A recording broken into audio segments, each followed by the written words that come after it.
Hi. Okay, guys. Sorry, I'm out tonight. I am actually with my kids celebrating both of their birthday. So I'm at a restaurant actually now. How are you going to do this up to 10? I have no idea. Get them to eat. Don't stop eating. Make your money's worth. The funny thing is, they say they want to eat buffet, right? Uh, Is my volume too loud or too soft? I'll adjust, don't worry. Yeah, No, am I okay? Because I wouldn't be able to hear if I'm yeah, too loud or too sure, soft. sure. A little loud, that's all. Oh, a bit loud? Is it a Yeah, bit loud? yeah, I've lowered the volume. That's good. Okay. Mm.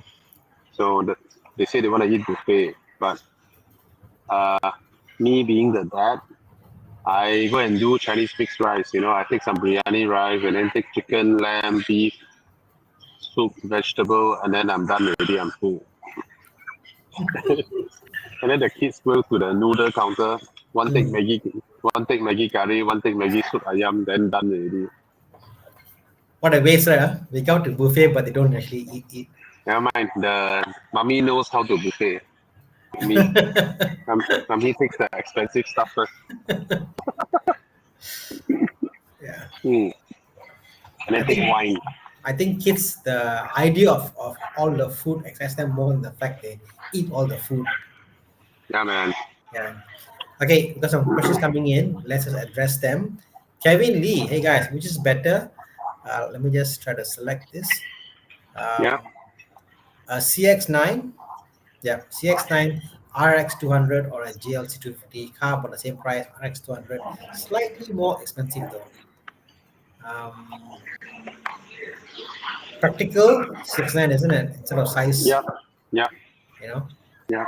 In terms of bling factor, GLC is a bling factor, is there?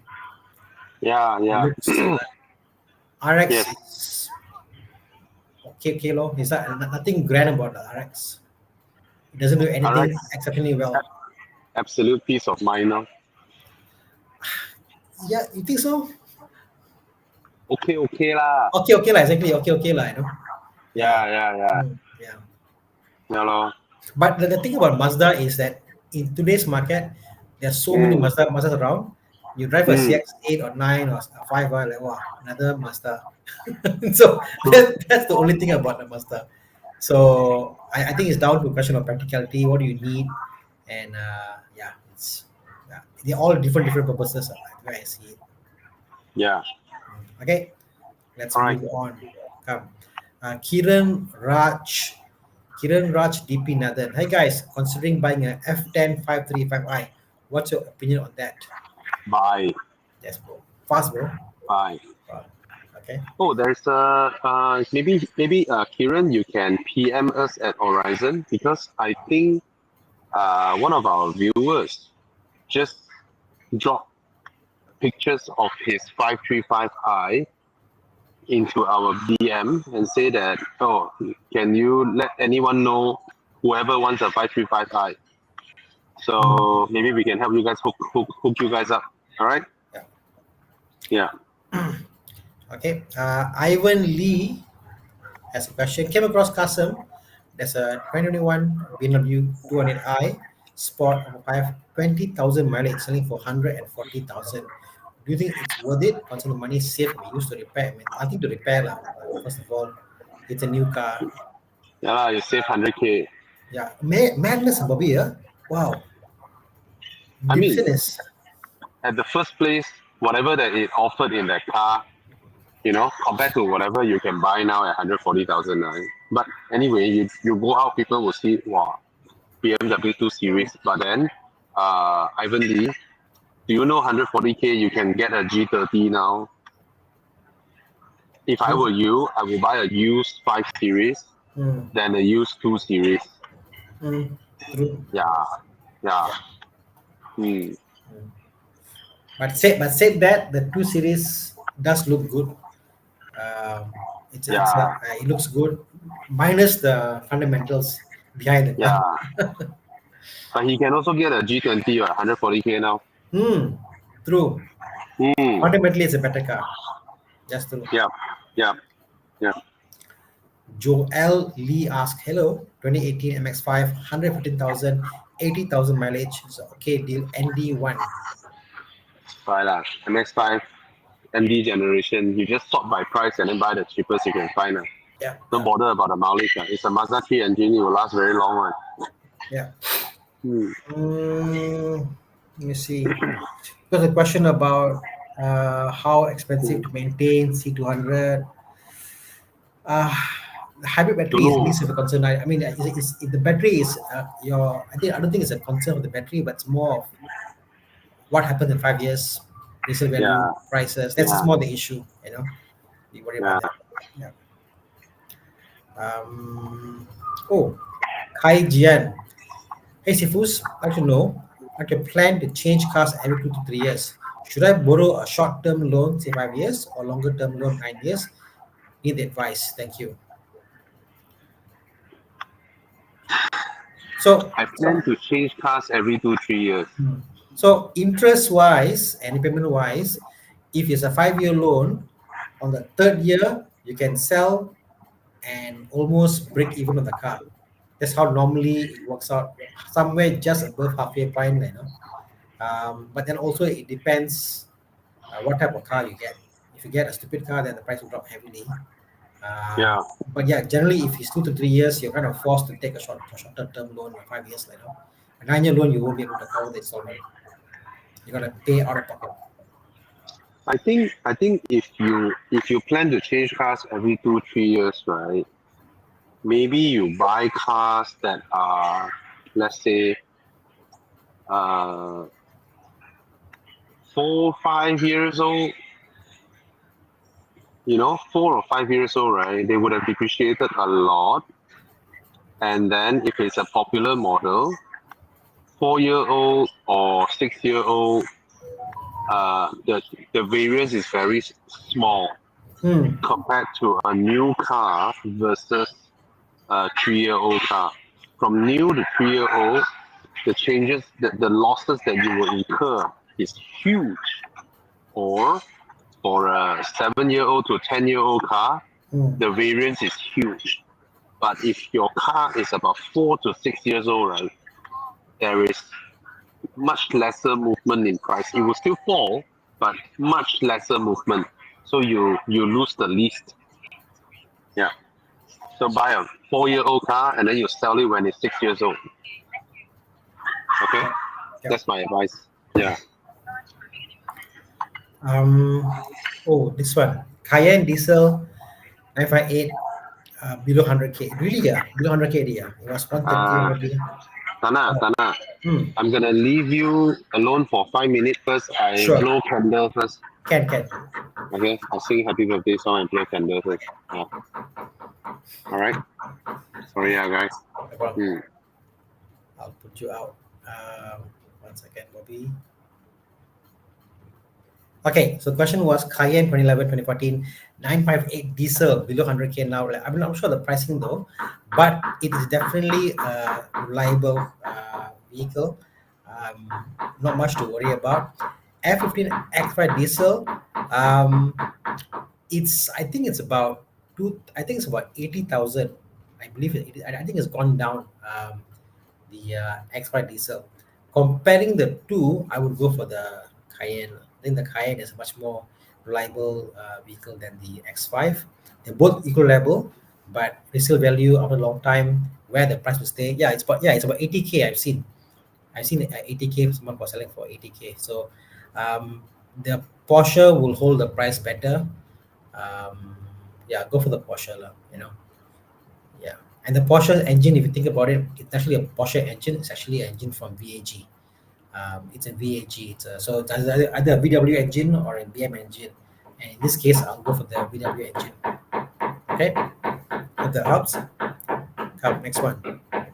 Bobby Tara, what do you think about the Mercedes Nebula MPV? I haven't seen the Nebula MPV, so I can't really comment on that. Let's moving on. See, King Ready says, I'm a Mercedes authorized edition. I don't just buying a hybrid conti vehicles, I just market value. Yeah, exactly. I think the biggest issue is this. If the value of the car drops so much, what happens is the incentive to repair also goes away. If the if the price of the car maintains high, then at least people are repairing it and fixing it up. So I wouldn't buy a hybrid in today's market, especially when it's still a fairly new thing in Malaysia.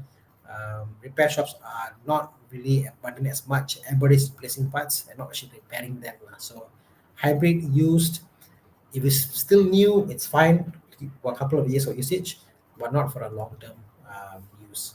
Okay, hope that helps. So if you get like a 4-year-old hybrid, use for 3 years, that's fine. I won't go about that. Hey guys, trying to get Tiguan 1.4 2019 or a BMW X3 2019, budget around 20. In this scenario, the BMW will feel more premium. The Tiguan is nice. The Tiguan feels like it looks big, it drives small, but it won't be as luxuriously finished as the BMW. So I'll go for the BMW X3 in this particular category.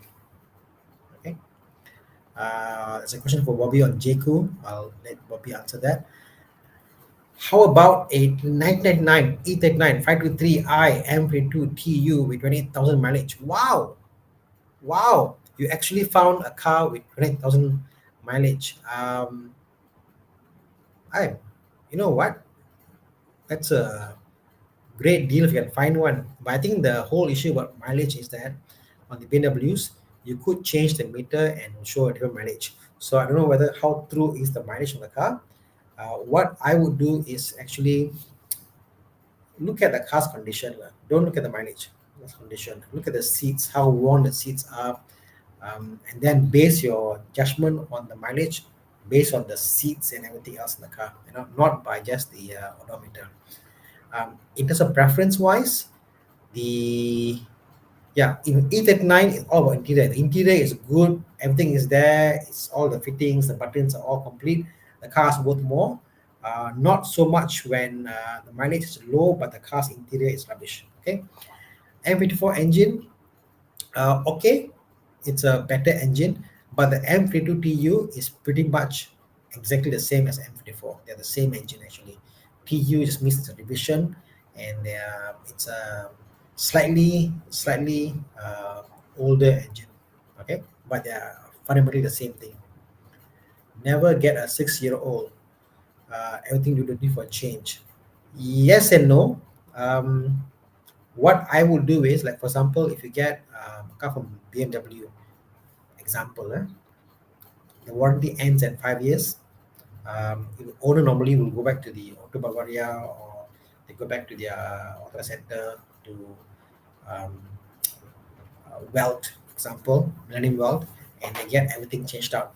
So normally on the 6th year is the first year out of warranty, and they've done all the service, all the other services before with the auto dealer, and now it's out of warranty. So normally it's still safe, So look for the record. I would buy a 5+ year old car because it's just a very good value. Okay.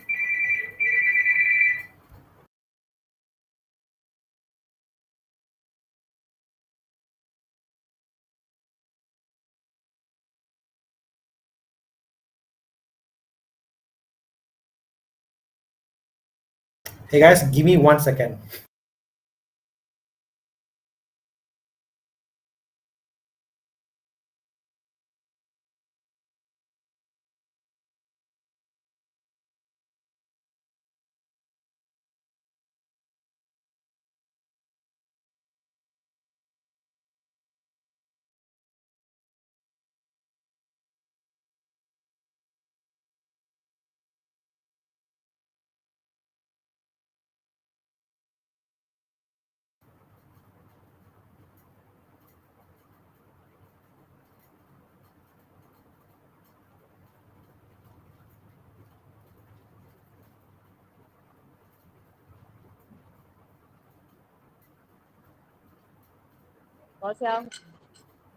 Hello, hello.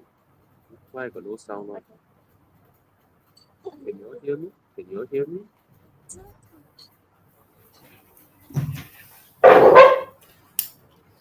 Hey guys, sorry about that. Had emergency to get it Thank to. you, Tana. Okay. Okay, so yeah, 6-year-old car, I think, yeah, you can still get because it's out of warranty, all things change, why not, you know? Okay, question, Kaijian. Does that mean you should choose carefully on the cars that will depreciate less, say X50? Um, what do you mean? Used cars are cheaper, like, you know. Some cars will depreciate lesser. It's whether your budget can push, you know, and you want to get a 60-year-old car or a brand new car. It's totally up to you. Tana, can you hear me? I can, I I can. can't hear anything. I can hear you, Bobby. I can hear you. All good. Okay. We can hear you, Bobby. Guys, I'll join back in a while. Okay. Okay. Sorry. Okay. Driving a Z4 G29 B40 engine. Whenever I let go of the gas pedal at about 30 40, car pulls back and it almost feels like I'm braking. Is this normal? No, it is not normal. Um, I would suggest for you to um, 30 40 and pull back. No, lah, you wouldn't do that. You know, that isn't normal. I would get your injectors checked out. Okay, injectors could be clogged. Okay, so go see a mechanic and ask them to check your injectors. Um, a lot of different questions. What do you think about CLA 35 or CLA 45 shooting brake? Beautiful car. In fact, I think the CLA is probably one of the more beautiful 45s compared to A45 and CL40 CLA 45. Yeah, it looks to me personally, I think it's a better looking car than the A45. That's my personal option. Okay. Mustang 5.0 reliable. Yes, 5.0 is reliable. 2.3 has issues. Especially when you actually tune them and stuff. 5.0 is very reliable, but the tax is obviously very high. Suspension feels very stiff. I'm gonna change suspension. Yeah, if you can afford it, why not? Man, change it. You can change to custom and you can do all you want. You know. Question on the bid for McLaren. The bid is ongoing. I will know sometime in the next couple of weeks. Hopefully, I get it. Fingers crossed. Pray for me. Which model is a direct competitor to Model Y? Is iX3 or Volvo 30 one of them? I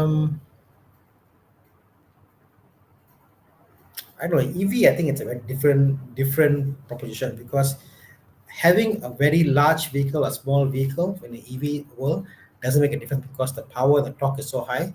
They all drive like a small car. So I don't think the size actually matters for EVs, except going around town. So I think it's very personal. You know, I like the Volvo in terms of this infotainment system, how it feels inside. The Tesla feels very bare. The BMW feels very BMW. Yeah, I understand. It's the EX30. I understand. Right. I took the EX30 on a media drive, and I can see its practicality. It's very practical to use. So pricing point, yes, it's a concern, but other than that, I think that's a good pricing point. Okay. Let's see.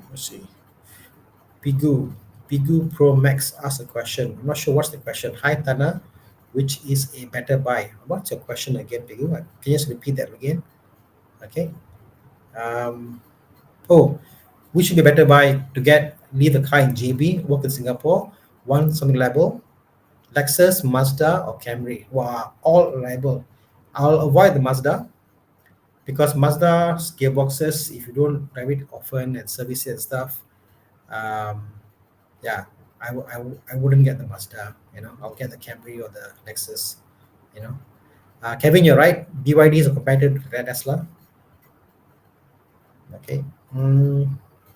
Raw Cap Raw Captain asks, 118 216, hard to maintain, nothing much lah. These cars are, except minus the power it has. The power is not really there. Um, they are quite easy. They're quite easy to maintain. I don't see any issue in having them. When you tune them though, they give you one of the highest percentage of increase in power. So yeah, if their price is right, go for it, man. If you can afford it, get the B40 engine. If not, you know what, go for this. Oh, interesting. Used Arteon for motion, G20, T2i, BYD Seal. What would I get? This is purely just my preference.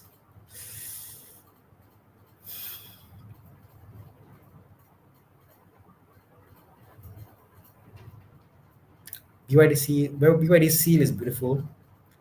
G20 can feel the drive. Arteon is just comfortable, four wheel, grips the road very well. Um, I am leaning towards the G20.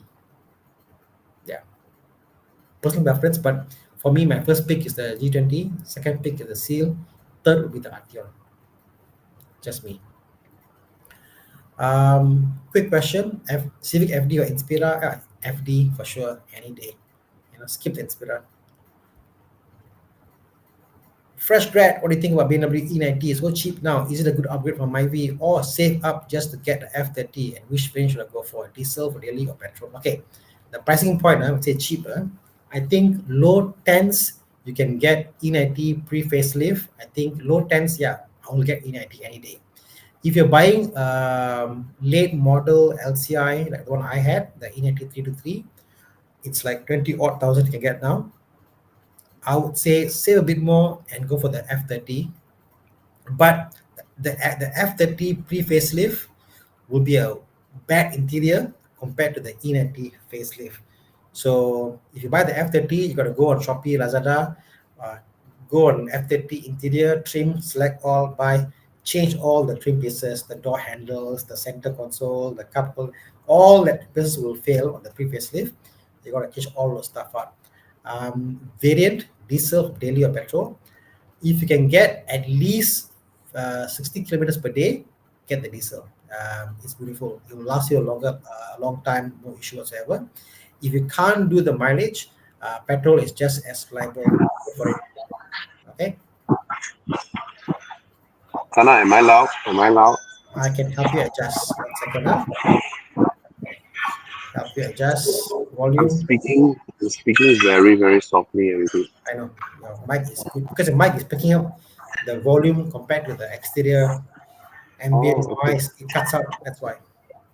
Okay. Okay, going down. Let's see. Sorry, guys, I'm having my dinner. Okay, White Cat says, should I? This is a hard question. Should I try the 2019 TTOI price 165 worth getting now, or should I wait 25 as the price will usually go down since it's only 2 months away? It won't be immediate. Yeah, it won't be immediate. Yeah. If you want it, go for it. So Exactly. okay. Let's see. Any more questions, guys? Please ask away. Yes. Scroll down here. We have Hello. Thomas. Hi, Thomas. Sorry. Yeah, some issues. Okay, I'm here. I'm sorry. Bobby, where are you? I'm actually celebrating Khalees and Ethan's birthday together. Okay. So they say they want to eat buffet, so I brought them to buffet. Okay, bro. Why don't we me and Tana take over? Right? Yeah. Okay, Bobby. Sorry, I'm late. I had some issues. Okay, Bobby. Right. Okay, so it's an interesting one. Joko has a question. Joko says, "Oh, this one is down your alley, bro. Down your alley. Civic FL5 or a Megane RS300." I'll pick them again anytime. Yeah. I mean, as much as the Civic is nice and all that, there's something special about the Megane. Very few cars have got that unique draw factor. You can't do it. It's so different than any other car. And the Megane has that. The Civic is obviously faster. The one, Oh, yeah. yeah, it's confirmed faster. Speed is overrated, bro. Speed is overrated. Even But around the corners and everything, it's more capable. But I think the Megane has a different look. It's fun. It's more. It's probably quite fun to drive too. I mean, I had a Megane 280 trophy. Albeit the newer Megane is more tame than the old Megane. yeah, But there's a hint, you can feel that it's a hint of its naughtiness.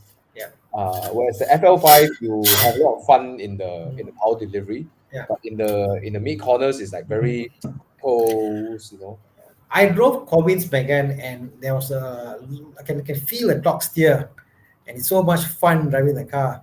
It's a luxury, right? Yeah, and it was fun. I mean, the way the power delivers down, it's just beautiful. And I've driven a fewer newer ones also. Yeah, it just leaves an impression in the car, man.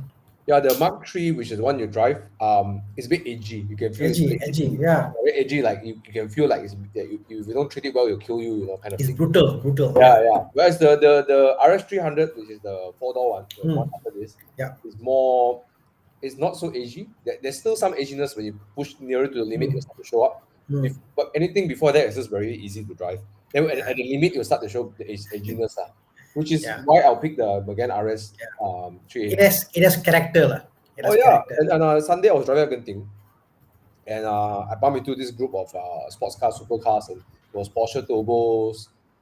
It was turbos 911s, a lot of like 500 horsepower cars. Turbos are probably 600. 992 turbo is like 600 horsepower. And then in that pack, right, there was a Megane RS 380 trophy, 300. So in the league of that 600 horsepower cars, there's one guy driving a hatchback, which is keeping up with them.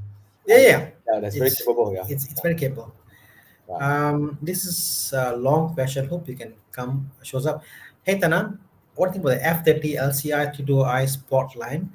A good number of them are from 2016 and 17, nearing 100k mark in mileage. Assume that they require some work. Engine, gearbox, suspension. Okay, engine, gearbox, suspension. Engine, gearbox is just a service flush, all that. Rear diff. They're not expensive to do the servicing on them. And it's a B40 engine, so they're quite reliable. Suspension will give out. Suspension just budget about 5,000 ringgit if you want to do original. About 6,000 ringgit if you go for Titan. Come and hit me up, and they can hook you up, or you can go to any other place. They're not overly expensive, put this way, and they're quite reliable. I wouldn't be scared by the 100,000 mileage. That's not an issue whatsoever. It's a running B48, right? Because it's LCI. Yeah, exactly. So shouldn't be an issue. I mean, from all the cars that you can pick out of being problematic, this is the one that is probably like level 1 or 2. Exactly. Okay. So hot hatch, I must think of Thomas again. MD2R, Swiss Sport Z33, MK7 GTI, or A45. That's an interesting question though. Look at that. Like amongst all of these, right? You got look at the A45. The one that pops up the most is the A45. Okay, A45 is like gila baby. You get in the car like, wow, what sound all it makes, the pop and bangs and all that stuff, the engine, the way it pulls, crazy. If I come from a Honda Civic, right, it means I drive normal cars, right? Yeah. Of all these 4 cars here, right, the one that will make me feel like, wow, it's the A45. There's a walao way, like But I also think, is it me? Is it me that the A45, you get it for the first week, wow, fun. Second week, I wish it wasn't so edgy. It's a bit edgy when you drive it on normal days. I don't like it I don't like the suspension. I don't like it when it goes around corners. Exactly. Yeah. But there's a wow factor. Right? You get in the car, and then you touch the throttle. You just so much that sneeze, the car will move forward. It's like the how the Golf has got duality to it. It's a duality that the Golf that it can be undercover, and suddenly the car like wow, bit comes out. The Mark 7, the Golf has got that duality. Can drive it calmly, can drive it no issue. Even to sport can do that. Actually, my opinion is quite different. No, I think the GTI is the most calmest among these. Yeah, it's very calm, but you can also drive it crazy if you wanted to. But at the limit, it doesn't. Yeah, no way. No way it becomes crazy at any point. It doesn't become crazy, Okay, keep up.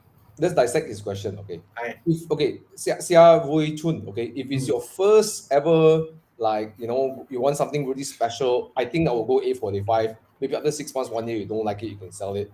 Right? And then Actually, you're right. if you go sweet spot, it's like, I mean, it's fun around the corners, but that, you know, the interior cheap plastic, everything, and Can I rephrase this answer? I don't know. A45 is a car that all of you must experience, and you'll be like, wow, this car is crazy, man. Then you say like, okay, I'm now matured enough. I'm done that. I can move on now. Nobody actually held on to the A45 for. No. I never met a car No. guy yet No. that bought the A45 or GLA45 and held on to it for like 5 years, 6 years, and still say, "Wow, Tana, let's go Genting, let's drive." It's an experience car. Experience it. If you can rent the car, all the better. Can rent the car, buy the car a year. You won't lose much money. It's an amazing car to drive, fast as hell. After a while, you're like, okay, I'm done. Yeah. So to answer the question, which is better to get, for me, the one that will probably last me the longest, I'll enjoy it throughout the whole time I'm owning the car. If I like to drive, I'll probably go for the sweet spot, you know, and save the money. I'll probably get it for 100 or 90,000, 100,000. That car will have a prolonged life with me. But it's also one of those cars that you wouldn't feel that the rear seat is comfortable, feels, you know, it's very basic, you know. So if you want something that you can commute every day and feel happy with it and fetch people around, it's the Mark 7. These are the two I'll look at. FD2R is probably worth getting as well, because FD2R is something that you buy and then it's a legend. The car's a legend, you know. I almost think that if it's for me, I'm more long term, I actually might get the FD2R actually. Actually, I was thinking, you think A45 or FD2R, right? Okay, Tana, FD2R or A45? FD2R, right? Yeah, bro. Right? For me, if it's not a short-term ownership, FD2R lah. No, Mark FD2R 7 for a long time, man. Yeah, can keep. Yeah. Can keep. It's like even if you have it for 5 years, 6 years, you bring it to a car show, or you go somewhere like, wow, FD2R. Still, you know, it has that wow factor to it. Something about engineering. It's like beautifully engineered. Yeah, objectively, it's not the best car in this lot. Yes. Handling sweet spot will probably the most best, most engagement, most fun. FD2R loses out in the engine, loses out in everything. But man, I still remember the day I was driving the FD2R. My hands were sweating, my heart is jumping, and I just keep thinking about going back in the car. You know, the way the differential pulls you out of the corner is mad. And the engine, the sound it makes, you know, the VTEC kick in, like, wow, it's like the engine is so manic. Yeah, I would pick the FD2R, I guess. Yeah, it's not the best car, but it's the one that I probably even preserve the value the best of all these four, right? Yeah. Yeah. Okay. Okay. Let me see. Going down. Currently. Okay, this one goes on. Okay. This one. Cyan Power, okay. CRV 1.5 TCP, which is turbocharger. What's the logical next upgrade? Reliable, maintain like the current CRV, prefer new recon, budget around 250. CX8. CX8, yeah. You know what? I met a guy who has a CX5, and then they want to change, upgrade, and they went to look at the CRV, and then they said, I cannot do the interior. So the Mazda guys see the Honda CRV as a downgrade in interior. So maybe for you it'll be an upgrade of interior going to the Mazda. You know, and I think interior is important. So, I got another opinion though. I'm thinking about it. Even if it's the cars like the 1.5, the last gen that came out around like 2017, I would still think that, okay, here's my opinion, Cyan Bao. Even if you buy a CX8, you buy a CRV, it's going to depreciate. I mean, I don't know whether, okay, maybe the question I will ask is like, do you need the upgrade? Is it because there's a new person in the family, or is there a logical reason for the upgrade? Because if I were you, because these are commuting cars, right? These are cars you drive around, you commute.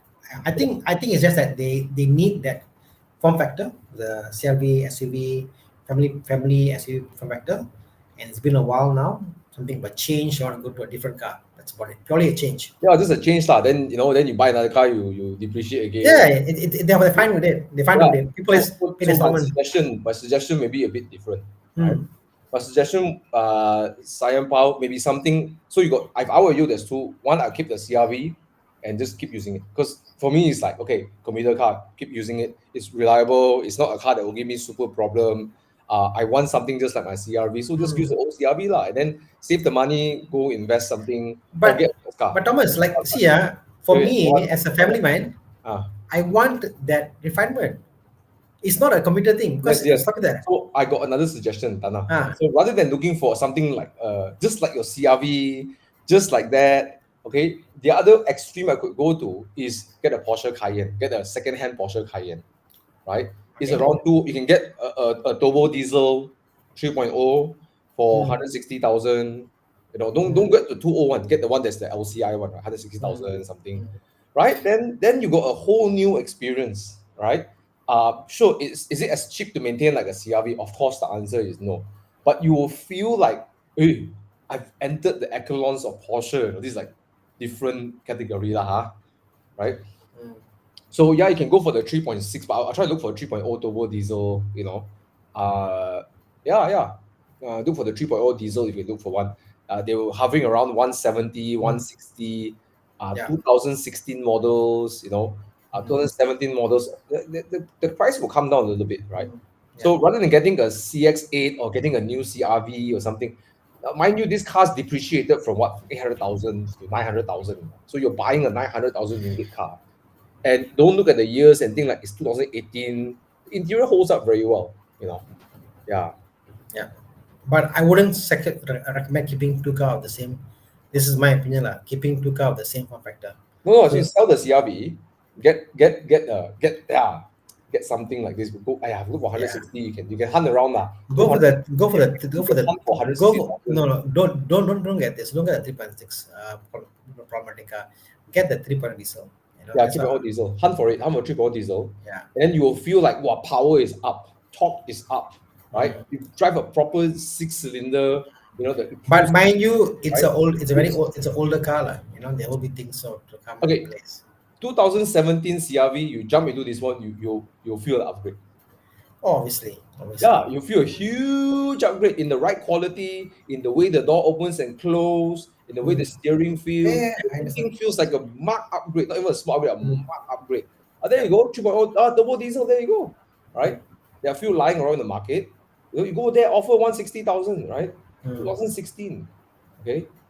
And what's the worst that can happen? Let's say it depreciate down to 90,000. But it's not like you buy a new CRV at 150,000, it will depreciate down to there as well, right? Okay. I'll give a caveat lah. Okay. Diesels, Porsche, reliable. Only worry about two things lah. Okay. Injectors and your main pulley. You know, get those two things checked, and you're comfortable with that. Those two is wear and tear. Everything else is fine. And that's the only things I'll check. I have checked out. The only thing you have to tweak a bit is that you have to probably do some maintenance as you go along, because it's a 9-year-old car. But after you fix those things, you will feel like, wow, this is. Small thing will come lah. For example, it has like an actuator for the front grille. You open up the vents to cool the car. Canggih, the actuator fails, the car will heat up. You know, here and there motor sensors. All are there, but nothing crazy lah. Nothing crazy. Yeah. So either I will stay and just stick to my car, don't hand itchy, just keep the car, invest the money, grow my wealth somewhere. Or if you're like, you know what, I need to feel like I'm changing something in my house, you really hand itchy, okay, don't spend 250, right? Spend 160, 170, get yourself a used Cayenne, sell your CRV, then you'll feel like, wow, this is really an upgrade, right? You know, right? Not you're jumping few echelons up, you know, like, you know, you go past Volkswagen, then you go past Mercedes into, you know, the Cayenne interiors, although it's, you know, it's actually, it holds up extremely well, even though it's age. Okay. So anyway, Sapnicious Sandiran, buy it, man. From a F10 to go to a G32, jump. Go for it, man. Yeah, the interior plastic no longer cracks. Okay. Okay, come on. 70K family car is too general, so maybe give us more background. Okay. Alza, is it a good buy? It's a basic car, but again, I think what's your budget like? Alza got cheap ones, expensive ones, depending on the year. So Alza has a last seat, right? It's a 7-seater. Okay, 7-seater. Okay. Is it advisable to get the E90 2019 LCI 323i? Service record. This one is down your alley, Tana. Wait, Tana to answer a phone call. Okay, cool. Junkai, we'll come back to Okay, you. so I'm here. Sorry. Okay. Yeah, is it should I get the 29 E90 LCI 53? Yeah, man. Why not? Mileage high? Yeah, mileage is definitely high. 2 to 5 is definitely high. But you know what? I had a 200,000 kilometer car also. Um, it forces you to do up the car. E90 is one car that if anything is wrong with the car, it'll show up. It'll show up in the meter, it'll show up in the dials, it'll show up how it drives. The DISA is so multi-stage DISA that if the DISA is failing, the power kicks in, cuts off. So it's very obvious, you know. Unlike other cars, it's very, very obvious something is wrong. So if it's a good service record, you drive it, you know, like, okay, car's good. You know, I think it's just really come down to condition. condition, yeah. This You is can have a 50,000 Yeah. km mileage This- yeah. E90, Yeah. but the owner E90 leave it for them, yeah, leave it yeah. there for years. exactly. E90 is one of those cars that's very obvious if it's good or not. So Yeah. I say go for it if you think it's a good thing. Pricing for this car should be about 20K, I believe. Yeah, but condition first. Above Condition everything else, first. condition, right? I will pay a 10K premium if the car is well maintained. And if the interior is not good, I wouldn't buy it because also if it's a 200,000 kilometer interior, some of them the rear seat that was used before, fantastic. Yeah. Some of them use a very very worn out seats. Correct, I wouldn't get it also. Like recently one of my friends bought a E90 320D Mm. and he paid a 10K premium. Mm. But the car has new rubbers. Obviously, you see the owner drive the car, but rubbers. Mm. It's 120,000 plus kilometers, but got new rubbers lah. I mean, not new, but you know, the owner changed the tires, the shocks are changed. You know, everything is like well done. So you pay the 10K premium versus you get a 10K discount, but you get a car that we a bit dubious. You know, like this many things. In fact, it was so lucky because when the owner sold the car, I think he sent to the workshop and touch up a few more things before sell. Yeah. So the 10K is worth the money, right? You know. E90 is one of those cars that I'm on the fence about because it's not that expensive to do a full repair also. So yeah, look at the pricing. Like, if you can get a good price, go for it, man. Yeah. Okay. Going down the list here. Okay. Muhammad Akil is saying good choice. Want to buy W205 C200.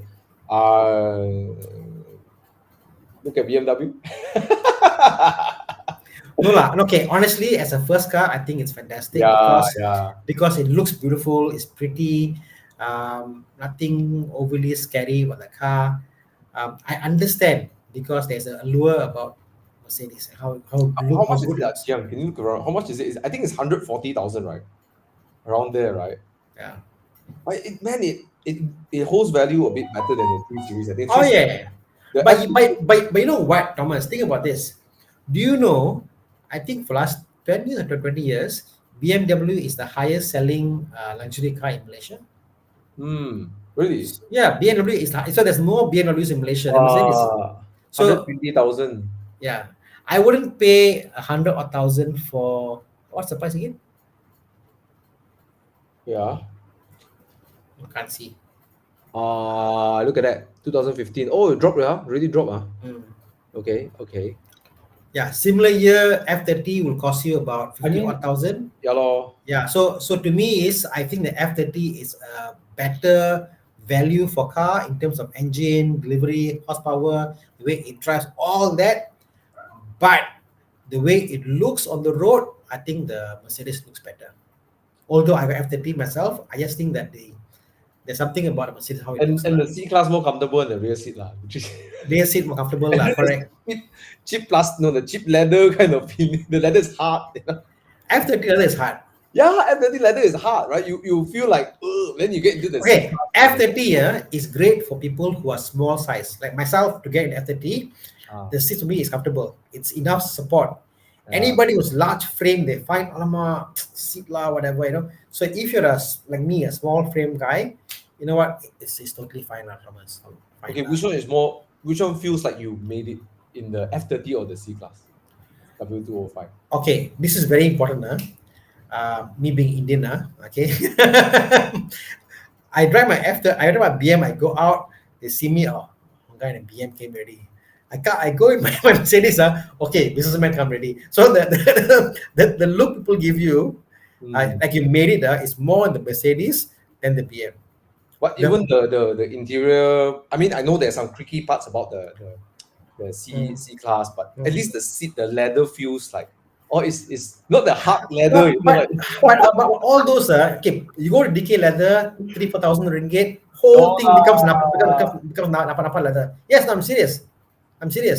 Because they had I got a suspicion the F30's interior will deteriorate faster than the W. No. I disagree, because the F3 interior, the leather is hard. It's harder. But the plastic.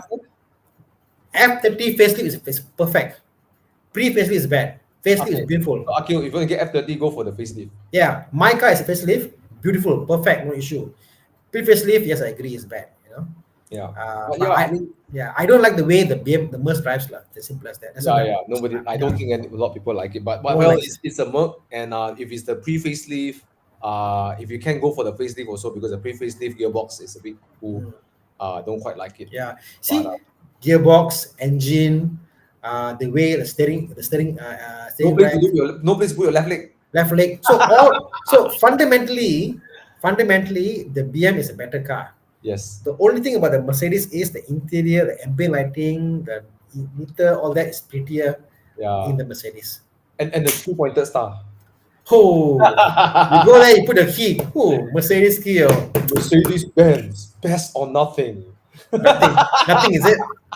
It's a bad slogan, Best or nothing. I have an option. Okay, nothing. Nothing.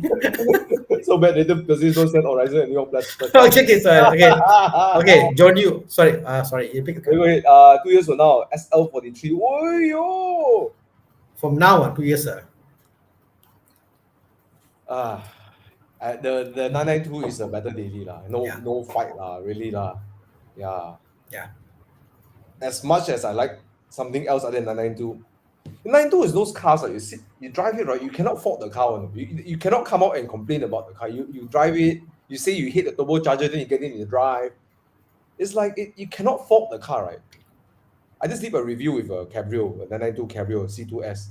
It's very hard to fault the car. It does everything so well. It's comfortable enough. It's fast enough. Yeah.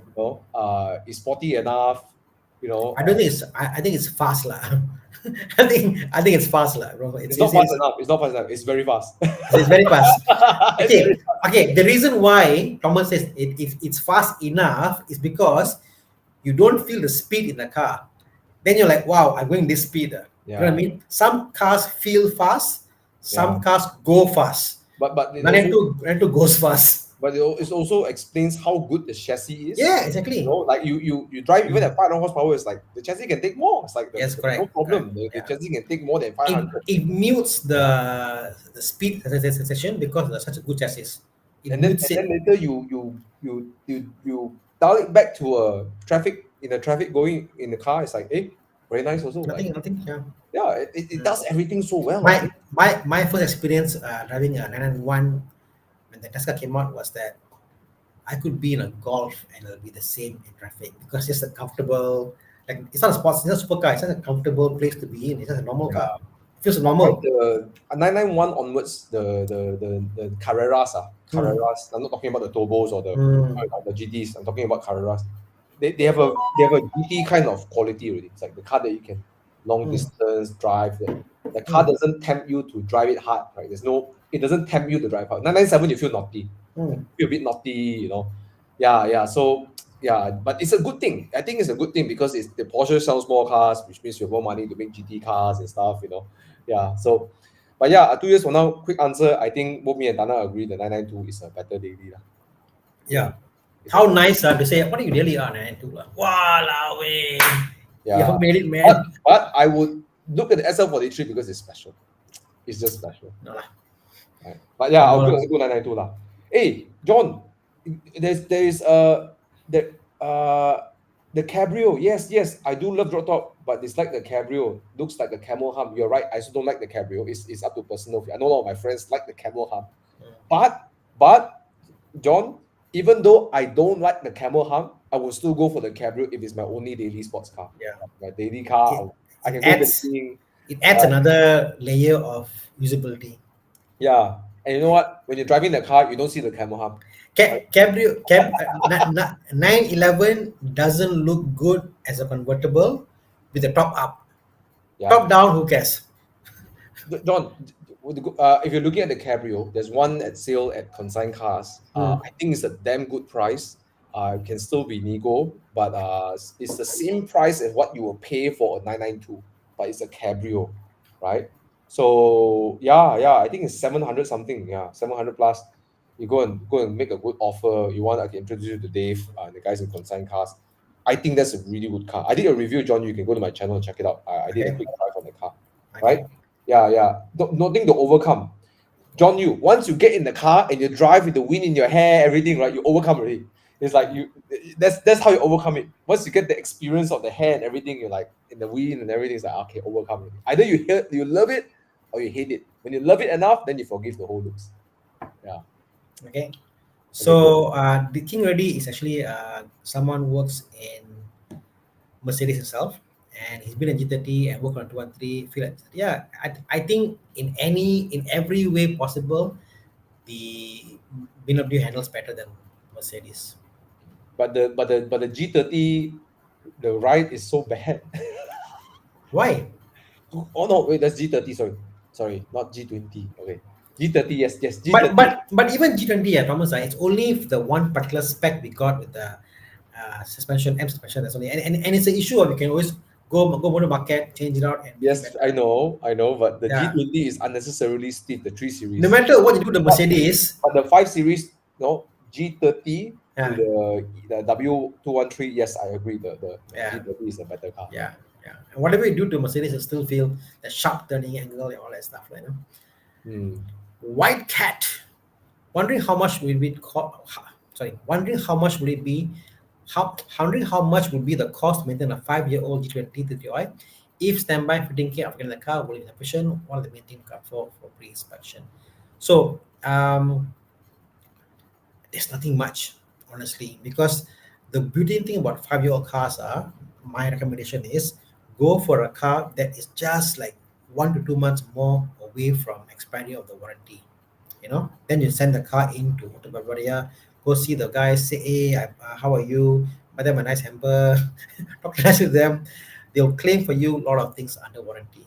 So when you get the car back at the 5th year, it's basically a brand new car. You need to spend zero on the car. The car is a brand new car. Everything claimed for you already. That's one good thing about BMW. Wherever you go, Auto Bavaria, anyone at the dealership, they'll do that for you. And then the fitting care not required. The car is perfect. Even suspension is soft, is weak, they'll change it for you. Even if you feel got wind noise, they check. Okay, rubber, they change for you. They do all this for you. So 5-year-old is the best time to get. Just get like 4 years, 10 months, like that. Then you can enjoy the 2 months warranty. Okay. Yep. Okay. And I concur with Tana. It's not a car that boats problems. Yeah. 15K is alright. Hey, I got one question over here I want to answer. Come. I saw this one. Okay, three questions, very quick one. Okay. Base Panamera or Taycan for us? Panamera is bigger than the Taycan for sure, right? The rear seats of the Taycan is small, right? I don't one is a sports car. Taycan, there's no way to cut it. It's a sports car. It's a sports car. The Panamera is a comfortable, full-size, not full-size, like a comfortable, medium luxury sedan. But which one would you go for if you had to pick one car? Because it's a base, I'm like, shit, man. You give me 4 doors base. Panamera S, okay lah, right? Yeah, Panamera S lah, something. Okay. No lah. For me, even if it's a base Panamera, I will go for the Panamera because I don't like the Taycan's seats. And then you got the kids, right? They kids. Won't enjoy Taycan. Bro, I went to Johor in the rear seats in the Taycan. I struggled, bro. I cried. Hi, bro. Hey, bro, don't worry about us, bro. We have Don't worry. Oh, I'm done. I'm back in the room. They are downstairs at I don't know, grocer or what. Sorry, I'm done. Where are you, bro? KL Hilton. Yeah, Four Seasons. Oh, nice. Yeah. Okay. Quick one over here. Alfa Romeo Veloce 2.0. Bye. Bye. Okay, let me tell you. I hear Alpha suddenly. Our friend who owns this car, right, in UK, and then he currently drives the Alpine. Okay, so he had a quadrifoglio, all right, and then his other friend also together bought one quadrifoglio, one Veloce. Mm. And he said, Thomas, you must try this car. It's such a good car. Even the 2.0 is good. The quadrifoglio is good. Then I asked him about his maintenance stories. You know, he said his car, right, keep getting check engine light, and then he will go into limp mode, right? And then he found out the problem was after 1 year or 2 years, they found the problem was the connector, you know, disconnected for like a split second and joined back. The whole car go into limp mode. So every time they go back, it keeps happening, right? Yeah. So then I asked him, would you ever buy the car back? He said, no, I'm done. It's like, I'll never buy the car again. It's like, he promote like crazy. Oh, it's so good. Suspension is good. Everything is good. Good. Then it's like, would you buy the car back? Never. That's the thing, Thomas. Only an Alpha owner, right, has the qualification to say that I won't buy another one because he already bought one, ma. Hey, that day our SUV gathering, a Stelvio quadrifoglio turned up. Wow. It's who's one? Yuki. Yeah. Mm. He's in love with the Alfa Romeo heritage, man. The guy. Mm. So knowledgeable, such a cool guy. Yeah.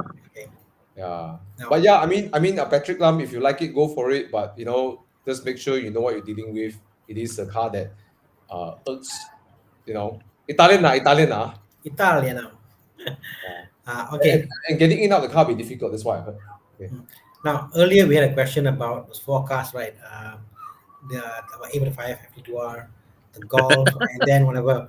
Okay, I love manuals, but I think the reality is some cars are fantastic as manuals. Some cars are fantastic as their Automatic. beautiful DCT gearbox. Some are Dual fantastic clutch. clutch. Some are good in the Zenith gearbox. So I think it's a car and car matching the TCU, whatever, how it matches, like, no. Last time Bobby put a video of old ladies eating dinner together, all the white collar aunties eating dinner together. No, old folks home. So So I always like when I see young people always try to, brandish that they are able to drive manual. And then they say only real car guys drive manual. Then I will post a picture of a old folks home, a female old folks home, all the old auntie popo, everyone there. I said exactly, all of them also drive manual. You didn't realize, right? Everyone in the exactly. See, guys, every single woman there drives a manual. Every one of them. Bobby, a guy came to do his to the store E30 manual. Yep. So I was like, well, we can do this, can put engine, whatever. He said, no, bro, I'm starting for my mom. It's my mom's car. I just want it stock. I realized mom very old. So yeah, mom's car was an E30 manual. Two-door coupe. It's like normal. And So I think, okay, when the cars are older and then they're not so powerful, the manual keeps you engaged. Yeah. Some cars are so fast, right? Like you don't want a manual, right? You like, okay, I give you an example. Like, you don't have to go so far. Even like a Alpha 4C, it's so vicious, right? You don't want to take your hands off the wheel, right? And then even the Alpine is light and fast. Like I like the way Thomas say, don't go so far. Then he go to Alpha 4C. Bloody hell. Like hey. It's like 240 ish, right? I'm not going like, 600, 700. I'm not even that certain cars come down to earth lah. Something you can afford lah, bro. Normal cars. A4C also around a E30. You know what? It's like a MT40i price ma. Okay. But okay, anyways, what I digress. What the point I'm saying is that there are some cars that DCT it makes it such a nice car to drive to. Yeah, exactly. Agreed. Like I drove the F30. I drove a F30 with the B40 engine manual. I didn't like it. All right. I didn't like it. I didn't like it at all. manual for me is NA. small engine NA. Yeah. Yeah. I mean, their large engine also quite fun to drive. I find like yeah. Flat six and stuff. Yeah. But I guess you know, like golf. Yeah lah. Golf. Sorry, Thomas. Flat 6 to me is small engine. Our friend big engine is 5 liter, 6 liter, big engine lah. Okay. Okay lah. Okay, every February I remind you how big your engine is. Time to pay road tax. Okay. Anyways, golf, even like Golf Mark 7 manual. You know, I'm renting one in Australia. I drive the GTI. Then it's like, I just prefer it in GCT lah. You know? Exactly. Yeah. Same Yeah. here. Okay, new GR86 or MX5. Should I get used? GR86. GR86 Pro. Get it. If you're the type that wants to attack corners, right, and drive to the limit, no fight lah. GR86 is the one. Yeah, no fight. Yeah. But if you are not a hardcore driver like me, I'm not a hardcore driver.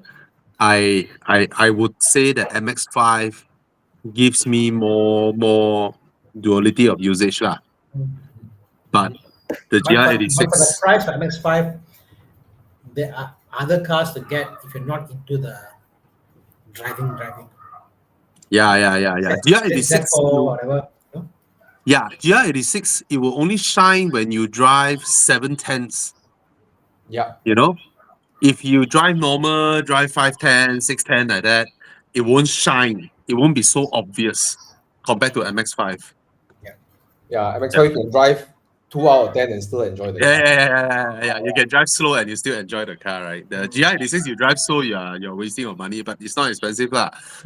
So yeah. It's same Yeah, as Alpine. Like Sunday I drove to Genting. Then it's the second guard house. I'm like, lazy to drive fast.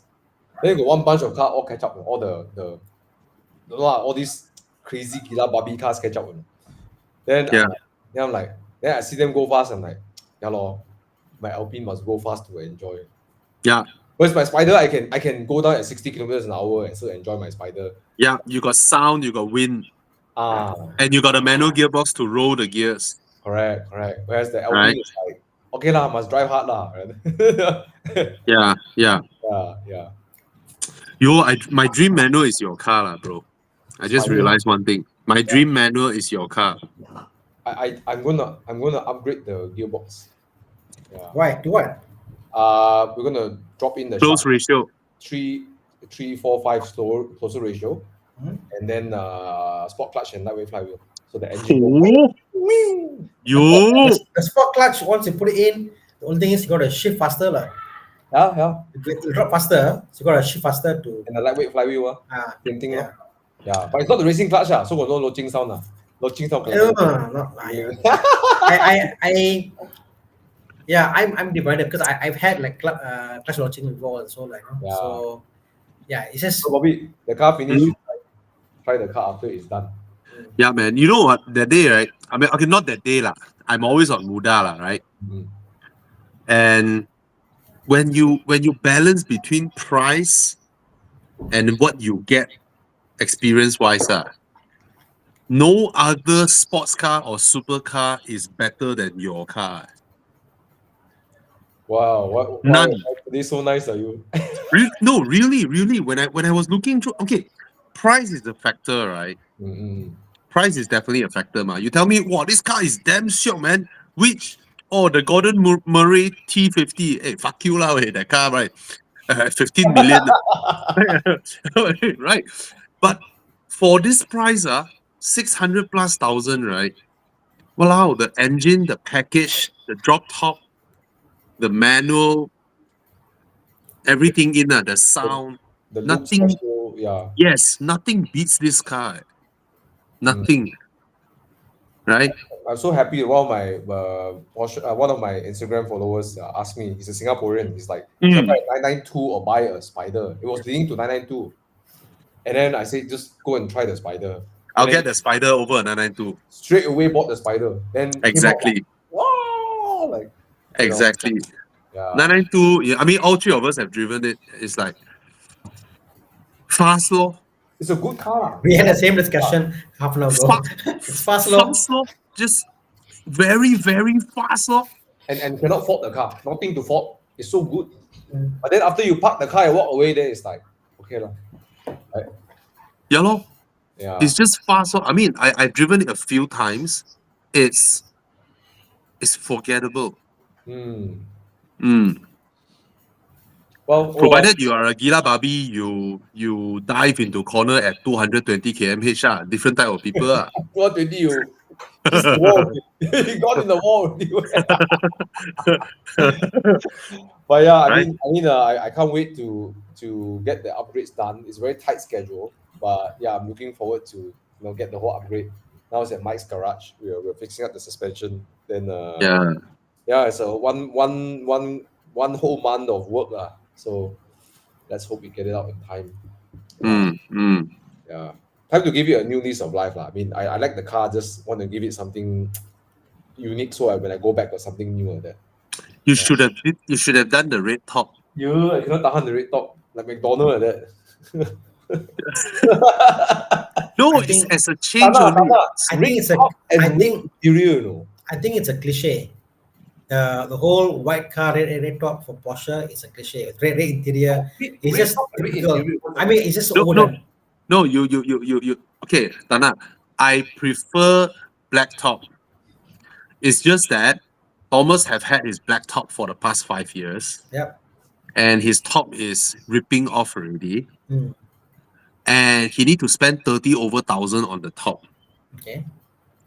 So since he's spending on a brand new top, Oh yeah, definitely. I'll go red. exactly, I told him go for a change because in another 5-6 years it will wear and tear, and you need to spend another 30,000 anyway, Mm. right? I'll go red. I'll go red definitely. Then you swap back and forth. Yeah. Good lah. Oh, nice glasses. Thanks. I've been wearing for a while already. You didn't know. Yeah, you bought last week. So when you change the red top, right, your photos that you took in places that you've been to would be like another car. I think the red caliper and the red top kind of pops. Yes, and he has a red interior. Mm. I got red calipers also lah, but Yeah, look at it's McDonald. okay. But never mind, you bought already, never mind. Next one, it will rip anyway. Another 5-6 years. Another 5-6 years, you're gonna spend 30,000 anyway. I go to Bufori, ask them to make a green color top. Then you have to change the color of your car, lor. Nah, I'm just kidding lah. Yeah, No, maybe- I mean, do they have a cream color option? no, it's only black and red. Two options only. They are blue. They used to have blue before it last No, time.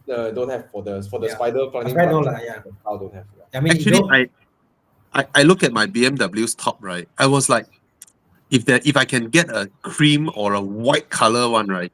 can. Wow, I will change the top to white color. You go Yeah. like the like how what they do for the Americans lah. The Americans do it's like a vinyl leather top. It's not fabric. It's a different type of fabric. Wow, David say change red top needs to dye red hair. Wow, this is damn ong way. Chinese New Year way. Red Walao. top, red hair, red seat. Wow, lao, super ong. I drive my countryman also red color. Yeah. Okay. You kena stop by police, ah. Lu gangster. Bukan? Saya tak percaya. Masuk lock up dulu, remand 2 hari, I kasih check. Yeah. Okay. Let's go on. Okay. Unless you live overseas in UK, then you can get 981. There's another owner who owns the other red color 981. I heard from a little friend, someone he's want to sell it already. So Huh? if you opt for 981, you can grab it. 2015 red How color much? with bucket seats. Yeah. How much? Wait, I always mix up these two person. Aaron and Jordi, I always mix up them one. Aaron is more okay. Both also muscular. Both also good looking. Exactly. Aaron is the younger one. Aaron is the younger one with the spider, right? With tattoos, Okay, Aaron got a bit of pai hing like that one. A bit like pai kia a bit. They One. both look young. No. Okay, Aaron got a bit of pai kia feeling one. Okay. No, I can differentiate their name. Just that when they appear at our morning drive, right, I would inevitably always blurt out the wrong name, even though I can recognize this person. And then I remember last week I also blurred the wrong name. Oh, shit. Aaron has the 718 Spider, right? And M4, right? And M4. Yeah. And then Jordan has the 911, right? 991, right? Okay. Yeah, but anyways, the 981 Spider is only 2 in Malaysia. So, if you like that one, I heard from a little bird is on sale lah. You can go and offer the owner. Oh, his is the 981. No, that's not Aaron. Aaron has a 718. I mean, there's another owner. Oh, okay. Remember last time in Bespoke, there's one red color imported, the 981 Spider. It was sold already lah. So, but the current owner wants to let it go. But how much would they offer? If they offer 500, right? It's like Get a 718 now. 718 is 600. How? Hello? 718 is no doubt the better car. Objectively, like my follower in Singapore asked me to drive his car. I was reluctant because when I drive it, I will know what big of a distance between me and that car. It's 4 liter, right? The 718. Yes, and the chassis is like two generations apart. Because you got 981, Spider uses Boxster, then you got GT4, then you got 718, then you got GT4, right? So it feels like 2 generations apart.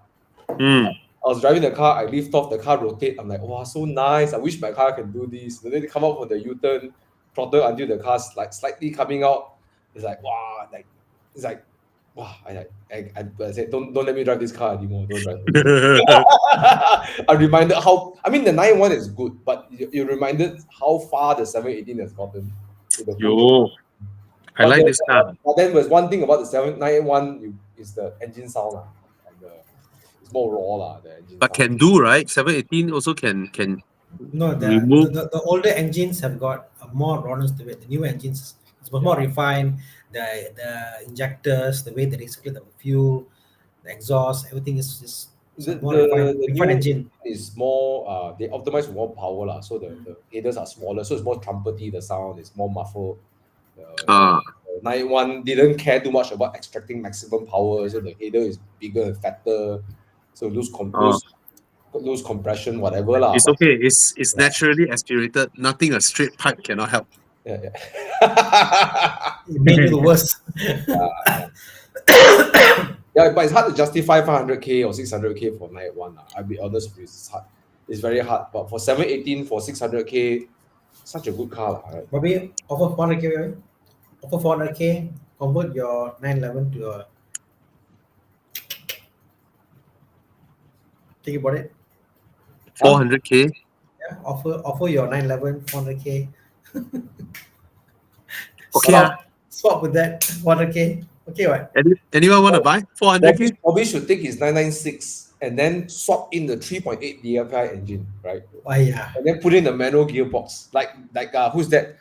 Jethro Bourguignon, right? The guy who did the 996. Yeah. He put in the 3.8 liter engine from the 911, 991 Carrera, which is the same engine as the Spider, right?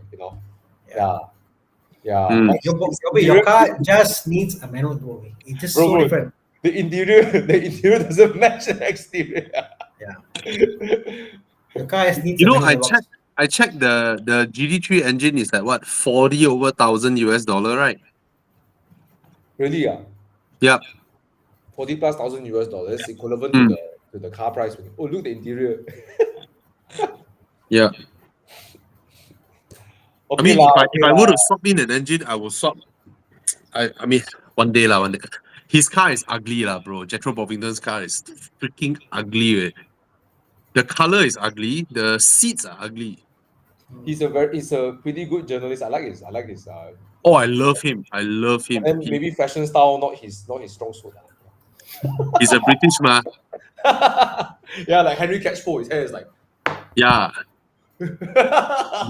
But the narrow body 996 is beautiful. Yeah, look at the engine stuff behind there. Go down, see the engine. Yeah, man. Look at that. Until the very end way, the extractor. Wow, until the very end way. I love it. I mean, the small body, and then with a classic look, and then with a modern 3.8 engine inside. Whew. Actually, the more I look at 996, I like 996 more than 997. Me too. I prefer 996.2. I cannot. Yes. For me, the Boxster, the generation, I can accept the shape. As a 911, it must be Bobby's 992 price. Right? The dot two, right? Got two beautiful lights. Yeah, not too narrow body. This Yeah. light for the 911, no lah. I'm not a fan lah. Yeah. Not a fan. Yeah. The dot two narrow body is beautiful. I think if I ever want to buy a 911, at first I keep thinking 997, then no more I look 996. I'm like, Bobby, your car, Bobby. Do Yes. Convert manual. Give me some time. Let me pay off It's my Aston, my Audi. It is so good. It's crazy. I'm like, how do I put my engine, make it bigger, as big as a 911? Oh, the boy. Bobby And then- is and then- S, right? And then I will swap in a 997 interior. Frankenstein. Wait, I'm thinking. It Actually, fits. it fits, yeah. It fits. It's same. It fits. Same, yeah, same. 996 and 997 exactly same wheelbase, same, exactly same body. Yeah, you're right. Yeah. The same latch he's got. I mean, but Boxster lah. I've He's got the seen, same like, latch. He's got the same I'm dog. like, Yeah. Frankenstein. oh no! Oh, 9967. 962, right? I Ah. like it so much, yeah. So it's called Gao Gao Lop Chat. 咁好落七 967. 窿嘅啦落七 Oh my god. Hey, but there's a 996 manual turbo, you know. There's one black color one manual. Not interested. Yeah, I hear turbo, I'm not interested. the NA, right? You know. Yes. Yes. 996. Tana can do no? Can What? swap manual, right? Get the automatic good condition 996 the swap manual. Can easy what? Yeah. He Easy, did yeah. it, man. Mine He's converter box- what? Yeah, his Well, Boxster, he did it. Will the gear like drop out like how like what Alex did to your car? No. He's okay. We did the whole gearbox. The linkage for the shifter was weak, but he said Alex really aggressive lah. Alex the day he drove, I drove. Oh my god, he drove the car, bro. I tell you, I was like, I didn't know my car can do this. No, he pushed the. I was like, fuck. Sorry, I was like, he did his Scandinavian flick. He did this. I like. Shit, I'm so happy he drove the car because he really pushed the car hard. I was like, Then the impressed. gear did pop. But at the very end, he just pushed hard and the cable just snapped. So, but then I came back, I put the cable back, I bring a new connector, counting already. I went and machine one. I machined a new connector. Yeah. Perfectly fine. Because I But- think 996 yeah lah, worth restoring one lah. Yeah. Just want to get one. GT So silver. Alex, right? Every car he drive, right? The first thing he do, he want to break the traction. Yes. He wants to Yes. know Where? what does the car do at its limits, how it break traction. He wants to understand that first. Then he know how fast he can push. I'm so thankful he drove because why? After he drove, I got a benchmark on how the car can be driven. Like really, you know, The Evo chef Alex drive my CLA, I was holding on to my life.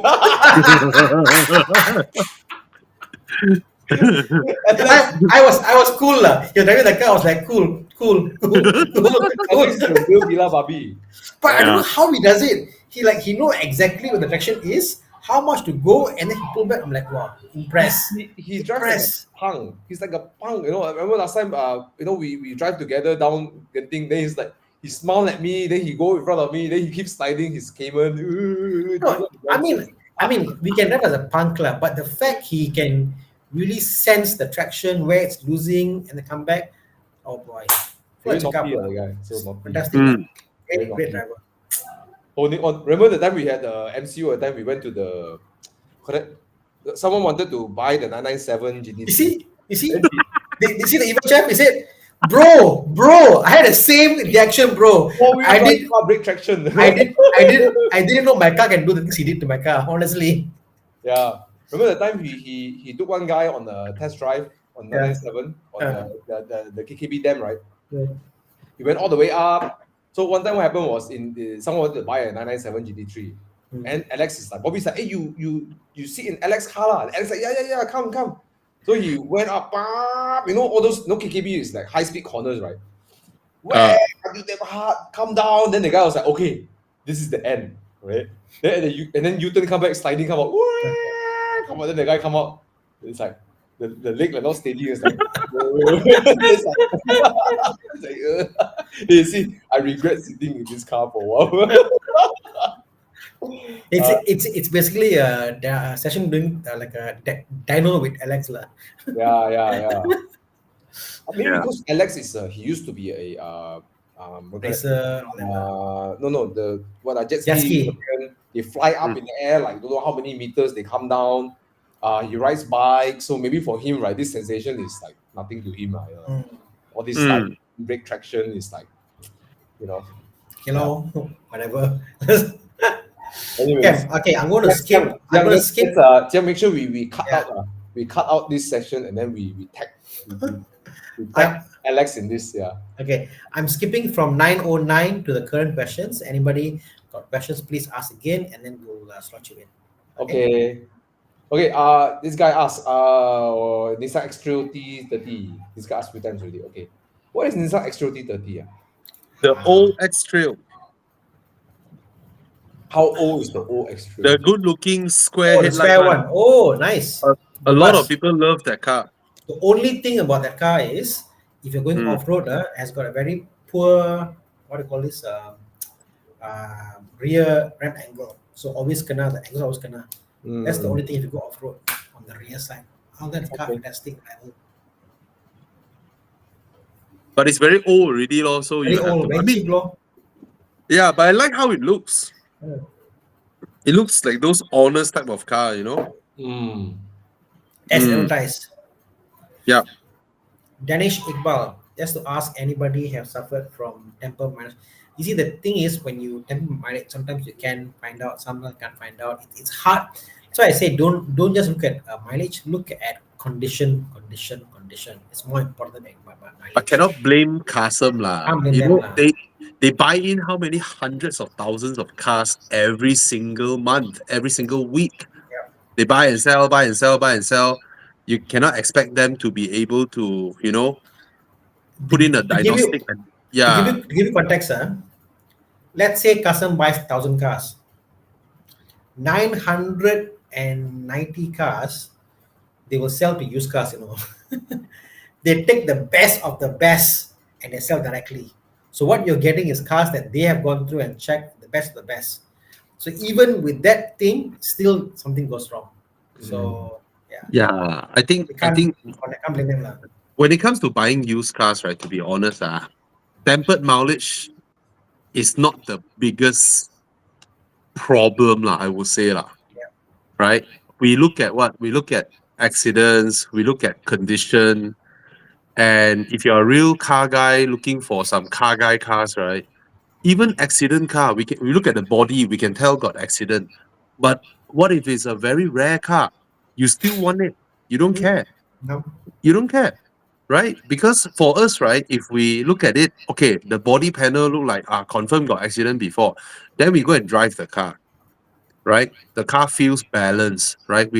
Let's say the alignment, everything is well done, right? You drive the car at speeds, you do a sharp braking, see whether the car will veer one way or not, whether the chassis is awkward or not. If everything is okay, right? If it's a car guy car, you still want to buy it, man. Of course, when there is a lot in the market, then you don't buy the one that has been in accident. So like that, lor. I agree. Yeah, lor. Come. Next question. Leonard. Sifu is Bobby. Saw him Pune RS6, one behind Genting Roads.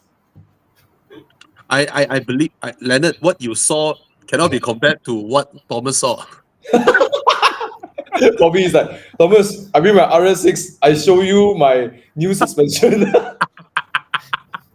Then that was one time with my Spider. Then which Genting your coolant breaks. Mine was worse. Mine was called, I went for a drive. For some reason, I said, check the coolant. I opened the coolant, I checked. Someone came, I'm talking to them, talk. I just forgot to close back the coolant. I drove all the way. all the way with the Porsche car. I forgot. Then the car never overheat. All the way. I then parked the car for a while. Suddenly you see the car got water coming out. Like, what the hell? because it Oh, parked. Then they said, "Shit, man!" They open up and see coolant cap is outside. Never close coolant. So on the Porsche group, I got this nickname. Tana's Boxster is the only Boxster that is air cool because no need water. Comes perfectly fine. You know. There's one time, right? Bobby was going so fast, we were playing with a 765 LT. And there was one time he was going so fast, Uncle YS was surprised that Bobby overtook him twice. And then my good friend, I met him at Route 1148. Okay, let's drive together. Then depart. Whoo! Then my Alpine is like, where's the RS6? Yeah. So It's a fast car. Sifu. It's too fast. Okay, what's Evo Provaro? Bobby, can you maybe do a shout out? Okay, 9th of November, we're gonna come to Cyberjaya. We found a nice big parking lot. We're gonna bring, I think, if I'm not wrong, there will be about 10 to 15 cars whole day for you guys to come and drive and experience. Okay? So you guys always see we drive a lot of cars, right? So come over to look for us. You sign up, then you will know the location. 9th of November. As many people as possible, we welcome you all because there are so many cars. When your test drive can come and hop in and drive together, but only for adults, okay? Only for adult car owning adult. Okay, I know you love cars. If you are a 17-year-old, you just got your driver's license, sorry, we're gonna reject you. It has to be a car owner working adult. That means you own a car, you are working, it's your own car, and then just come over. All right, there are many cars for you to test drive. These are all some are very, very new. A lot of people haven't experienced it yet. I haven't driven them yet. Okay.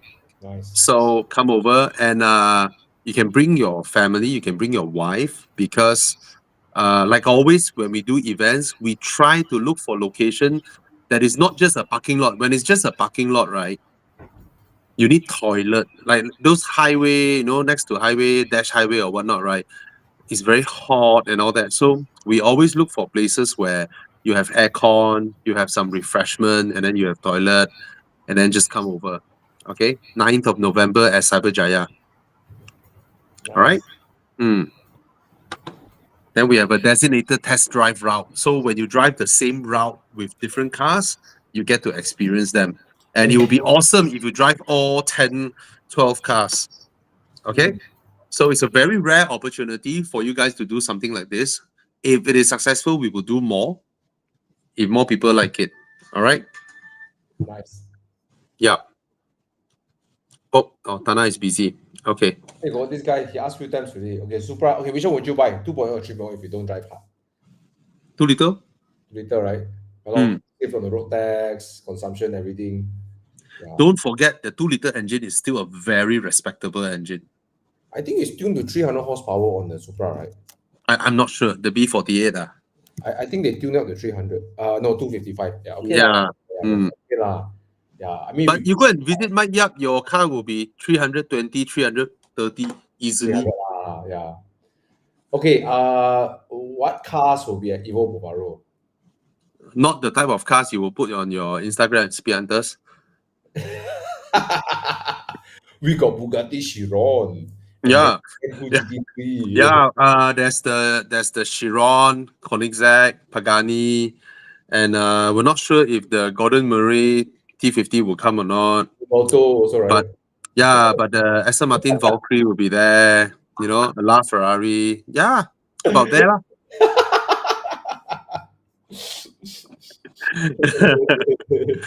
I think he didn't get your sarcasm, then he go there and say, hey, where is the car? You promised me. Okay, David Hu, Megane RS2 65 or same year Mark 7 Golf GTI, what are your thoughts? Megane, but I make sure I want to go for the Cup chassis versus the Sport chassis. Yeah. If you don't need the 4-door Uh, is Megane. For me, it's Megane. that's right. But if you need to use it daily, then definitely the Golf GTI. Megane is definitely the more AG car. Yeah. But the 250 is the facelift lah. So I like the pre-facelift one, you know, the one with the eyes like go down like that one, you know, the weird. Me too. Yeah. Me too. At first But it's, glance, I think the facelift is a prettier car. Then after you look at it 3, 4, 5 times, right? Then you look at it, it's like Nissan, no? Look at Nissan, no? It's more of a driver's car than the Golf GTI lah. Yeah. Do you know if it is in year 2024, if the Golf GTI doesn't carry the GTI badge, I mean the MK7 Golf GTI lah. If it doesn't have the GTI badge, right, it would just be a normal 2024 car. If you think about it, 2-liter turbo, 220 or 230 horsepower. It would just be a normal year 2024 car. Yeah. So that's the difference. But the 265 is a proper driver's car. Proper. I agree. Right. It's like any you know, I don't know, a modern Continental 2-liter turbo car. I'm thinking like when Saturday comes and then you own them again, like I think it's a wrong comparison lah. I really want to drive them again on the weekend, you know. I think it's a wrong The comparison. is like, Sunday comes, okay. Right. Is it a wrong comparison? You should compare Golf R versus a RS5. No, I know the pricing wise. It's way different, but in terms of feeling that you get, it should be the Club Sport, the Mark 7 Golf GTI Club Sport. Yeah, but the Megane has got a more jarring experience. Yeah, it's more a driver's car than exactly. Golf GTI. Yeah. But even the looks, I mean, today you look at the Megane, the Mark 3, and you go like, wow, looks good, you know. Golf GTI looks very. It feels uncomfortable in the car. So you get in like everything, the seat there, you feel like wow, it doesn't feel like a passenger car. You know, getting in the car, sitting in the car, the whole experience, the shifter, it just feels being a manual versus an automatic, you know, all that put together, like just it unnerves the senses. Yeah. Okay, do you think the GT86 will go lower? What, 90,000? I think it will go lah. Maybe it will. I mean, a lot of them are cash buy soon. Yeah. Oh, they are cash buy already. I think I still can take loan. We don't know. Actually, there's no way to know. But if I were to speculate, then I think we'll drop to 50 or 60 eventually. Yeah. I know someone who bought for 120 2 months ago, trying to sell now. He's happy to get 90. I tell you, all it takes is 3 or 4 people, maybe 5 people who are like very kanchong want to sell at 60, right? Then the price will all means people started to buy at 60, then the new expectation will come down already. Right? You know. You never know, one day someone kanchong, 5, 6 people kanchong together sell at 60, or then the price will go to a new low. You know. I mean, Thomas, there's too many of them. Even at 110 or even just above 100k, the amount of loan you can get for the GT86 with the GR86, no point. Go for the GR better, Exactly. Okay. Hey guys, this became a next. Congrats, Jonah. All right. His name is Xia Tiong Hong, right? He's my childhood friend. Looking at people mover between Segamat and KL, 330E a bit too cramped. Kia Carnival rebate 180 new. Wow, it's so 180,000 for Kia Carnival. Hey, Tiong Hong, go for it, right? You can move your family, your mom, dad, your kids, in-laws, everything. Yeah, go for it, bro. Yeah, you'll be way more comfortable. But of course, you won't enjoy the Segamat to Gemas and Tampin. That route. You'll be very popular. Very popular. Because that's our favorite B road. You know, between. No. As in people will say, can we go in your car? Anyone go in your car? Popular gila. Yeah. Or Jonah, if you still want the sedan looking car, then maybe I would look for the G30, right? I will go for G30, but you know, if you're people mover, yeah, how to not look at it, man? 180,000 ringgit new, I right? feel very much more calmer driving the Kia than driving a CX-9. If that makes sense. Of course, lah. As a driver. So the wheelbase so long, driving MPV, you don't feel like No, pushing. the interior, the space, sit on there. Yeah. So What? nice. Burma's is offering a 5-year diesel subsidy. What is it? What They give you a discount, like, basically. Oh, okay, okay. Okay. They Yeah. rebrand. You should go for it because you have a proper driver's car with the MX-5. You already got a driver's car, so yeah, go for the Kia Carnival. Yeah. Okay. Hope everything okay. Why is everything so quiet there? No, I'm trying to wear my Or headphones? headphones. Yeah, because my family came back. If were to buy a second-hand car, where can I bring it for overall restoration or touch up to keep its mint condition? Many places can go to, depending what car. You know, I think very very car specific. Like, go to where. Also depends what kind of standard you think is mean. Yeah. You go to certain people do mean condition. You take the Bufori, then Jerry will say this is not mean condition, right? You know, but Yeah. also depends on your budget, right? Because Yeah. you know that there is what you think is mean condition, right? But Bufori is like crazy level lah. I mean, I really respect them. They're amazing. So it depends what level of mean you are expecting. Yeah. Yeah. But also depends, Isaac, I guess it depends also what model of car you're fixing up. You know, yeah. This Ford Galaxy is crazy, man. Not only the body, new engine, new stereo, everything. And the stereo doesn't have the fancy, you know, they don't do the fancy touchscreen and stuff. They try to keep it classic like that. Look at that. Then they got Bluetooth, you know, everything, you know, crazy. You know. No, they built the stereo head unit to look like an old one, but it's actually a modern one. Yeah, like it came from the 1940s and that, right? Yeah. Yeah. So yeah, I mean, if you depending on what level you want, Isaac, there are a lot of people can restore, you know. But if you want like no bars hold kind of restoration, you go to someone like Bufori. Yeah. No, my Mini is about to get collected last 2 weeks ago.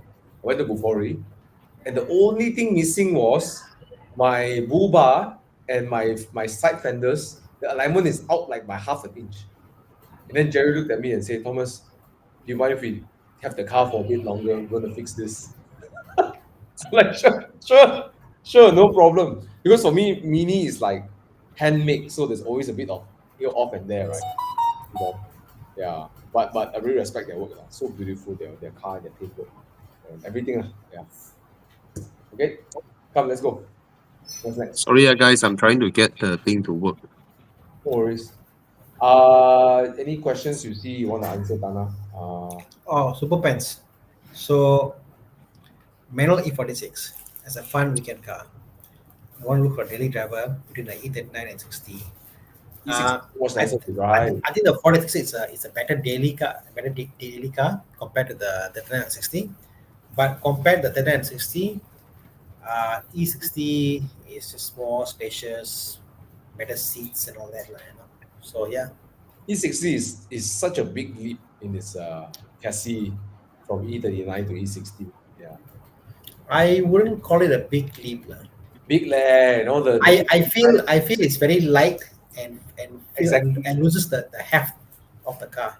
Yeah. You know, I've had both. You know, I like the look of the E39 more. The E60 look like, I hate the look. Stupid bangle, right? no, I'm okay with the looks. I'm okay. But yeah. I mean, you know, it loses the heftiness lah. You know, the one that you like in the E39. Yeah. So I would pick the E60 for daily. It's bigger, everything. All right. Okay. See, the E90 feels heft, weight. You know, E60 already. Currently owning a F56, which is a mini S, right? I don't think there'll be much difference, Bernard. Yeah, I'm not mistaken. Yeah.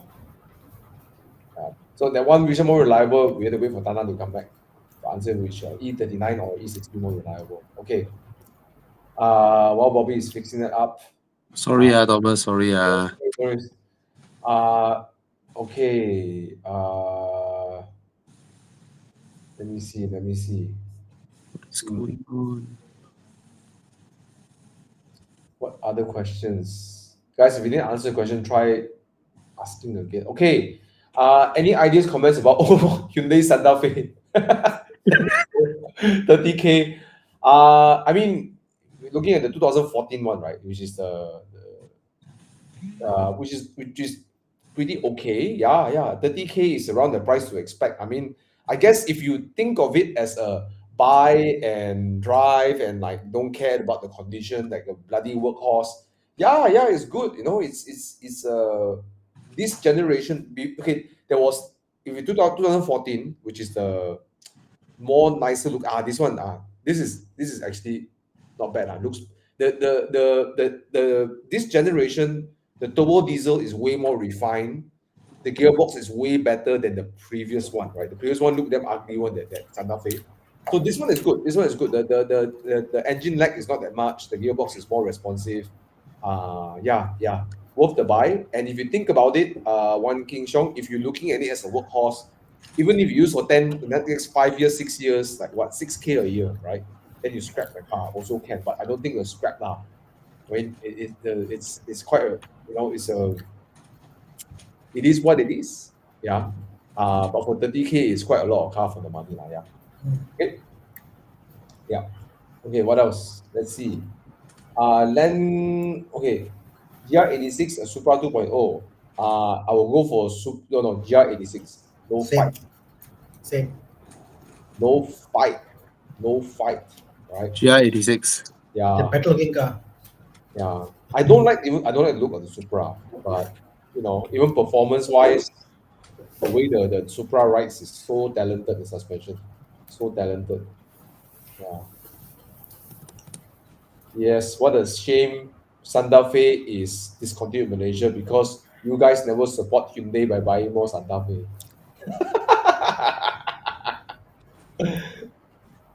Okay. Tana, which one more reliable, E39 or E60?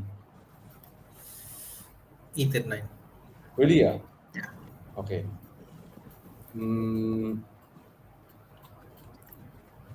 Sorry, guys, I fixed my thing first. No worries. Okay. Adrian Low asking, he wants a new daily driver coming from a Proton X50. Okay. Volvo is 140,000 S60 or BMW G20 320i. I'll go for BM. Because of the hybrid of the Volvo. Hybrid, yes. Hybrid complexity, older car.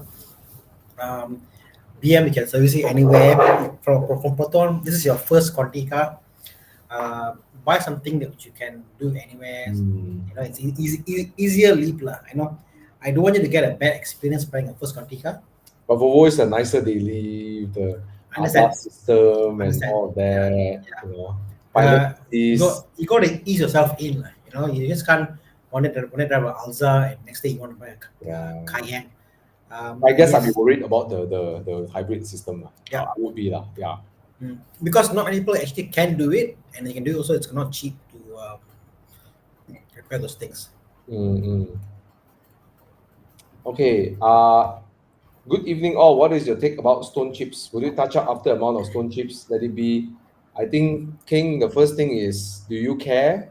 Some people don't. I know a lot of people who drive GT3s and they just, or GT4s, or they just don't care, right? They just drive it and then stone chips, whatever, right? So I guess if you care, by you asking these questions, it sounds that you care, right? If you really cannot tahan stone chips and you've got a car worth taking care of, I guess, go and respray it and then go and look for a good PPF, right? Okay. Any place to recommend for touch up? You can look for Atun in Hypertune. Now I don't know whether the building is still called Hypertune, but it's right in front of Volkswagen Glen Mary. There's this place, corner lot, right? Look for Atun. It's actually not bad. Yeah. If you want good quality paint, it's actually not bad, right? That's where I go. You can ask Tana also. You can DM Tana, ask him. We got a few options for you from as well, from cheap to expensive. Okay. So if you cannot tahan, just spray it, put PPF. Okay, but make sure you wait for the paint to properly gas out before you put PPF. You don't straight away put, then you got problems. Okay, let's see. Honda Civic 1.8 only has 70k mileage. Viperion, you check on Muda.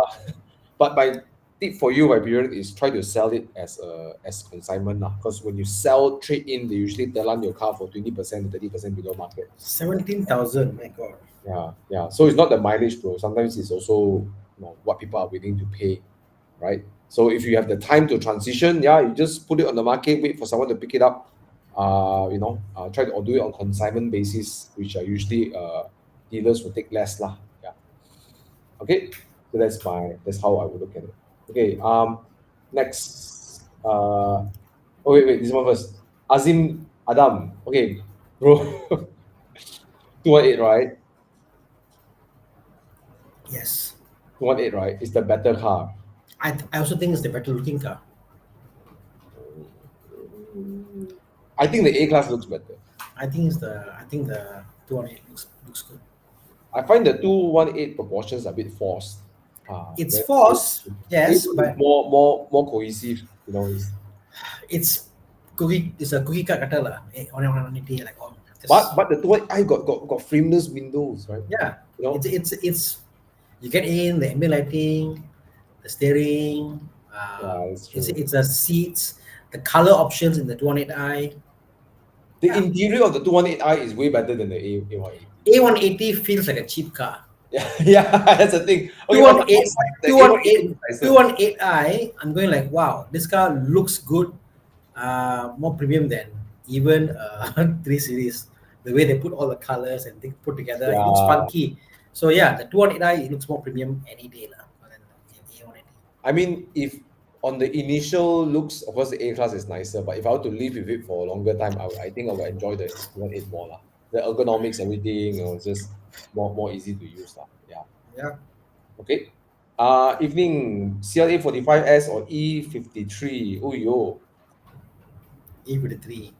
Okay, I think depends what you like.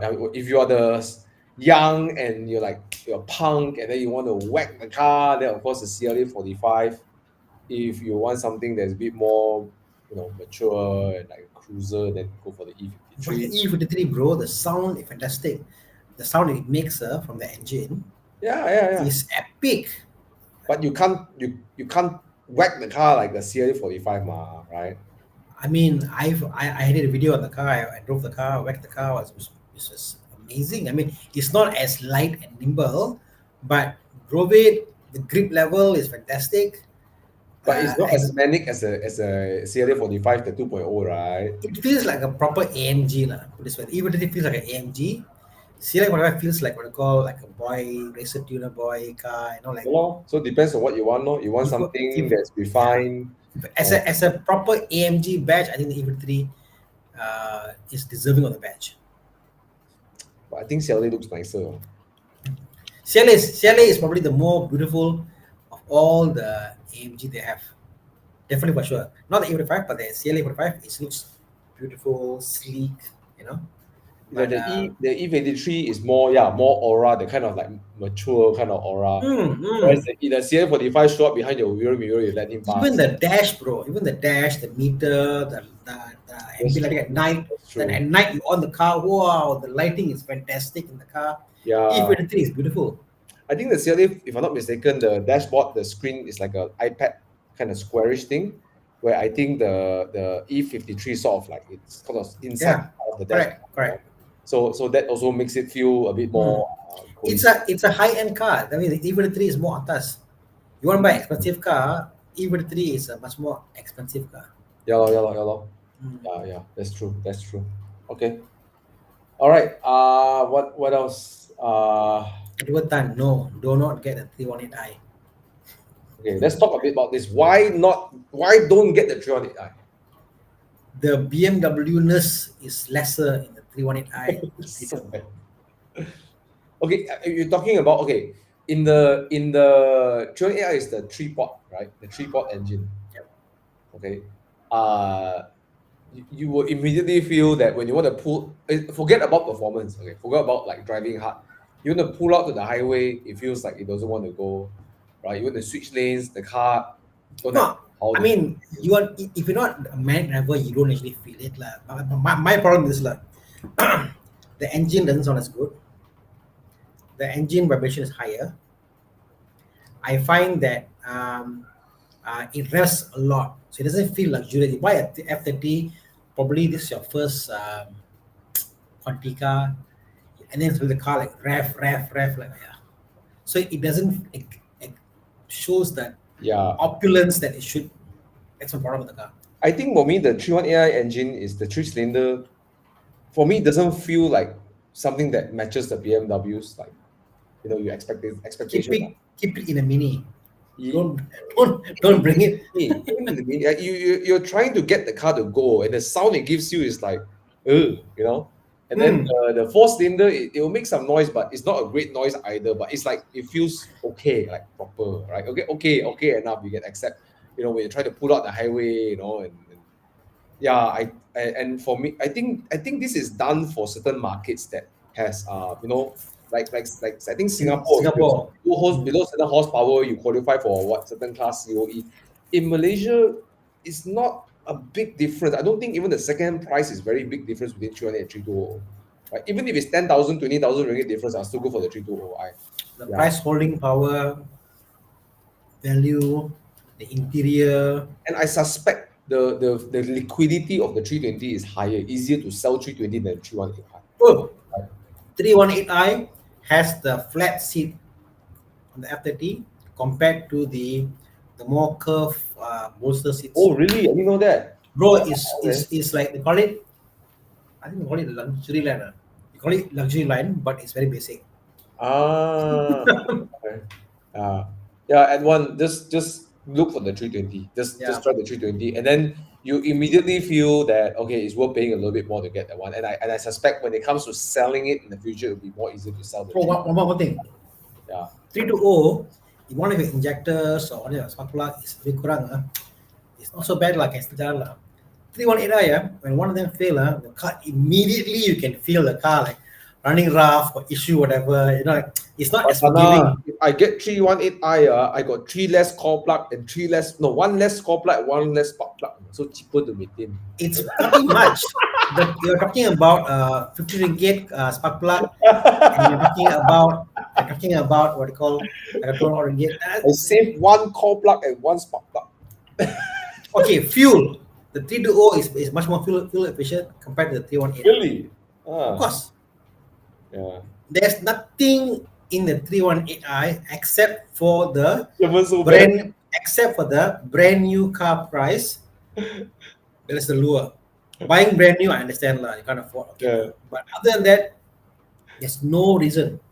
Sherman so bad. It's like even Proton Tapao 318i. No, I don't. Okay, I disagree, Sherman. I think 318 can go fast. After tuning all, it can go fast. No, I mean, no, you don't tune. I mean, like, stop. You're right. I mean, like, think of like a Proton X70, No, 318 from a Smart Tacto. 318 can fight lah. The X70 has got a slower pull, so can. Okay. 318 can tap out.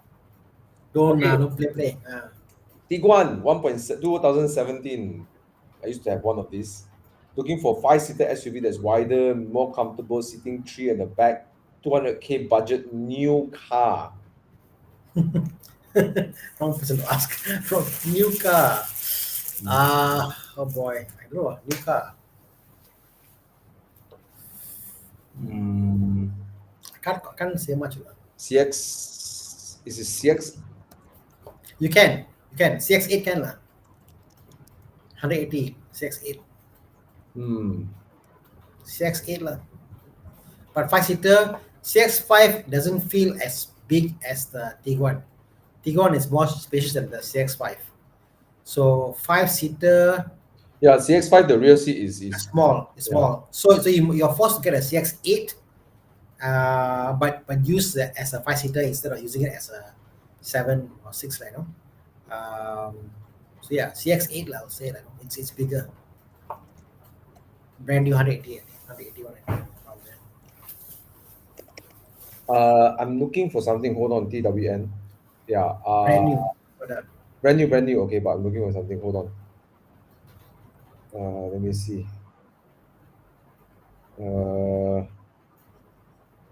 Must be brand new.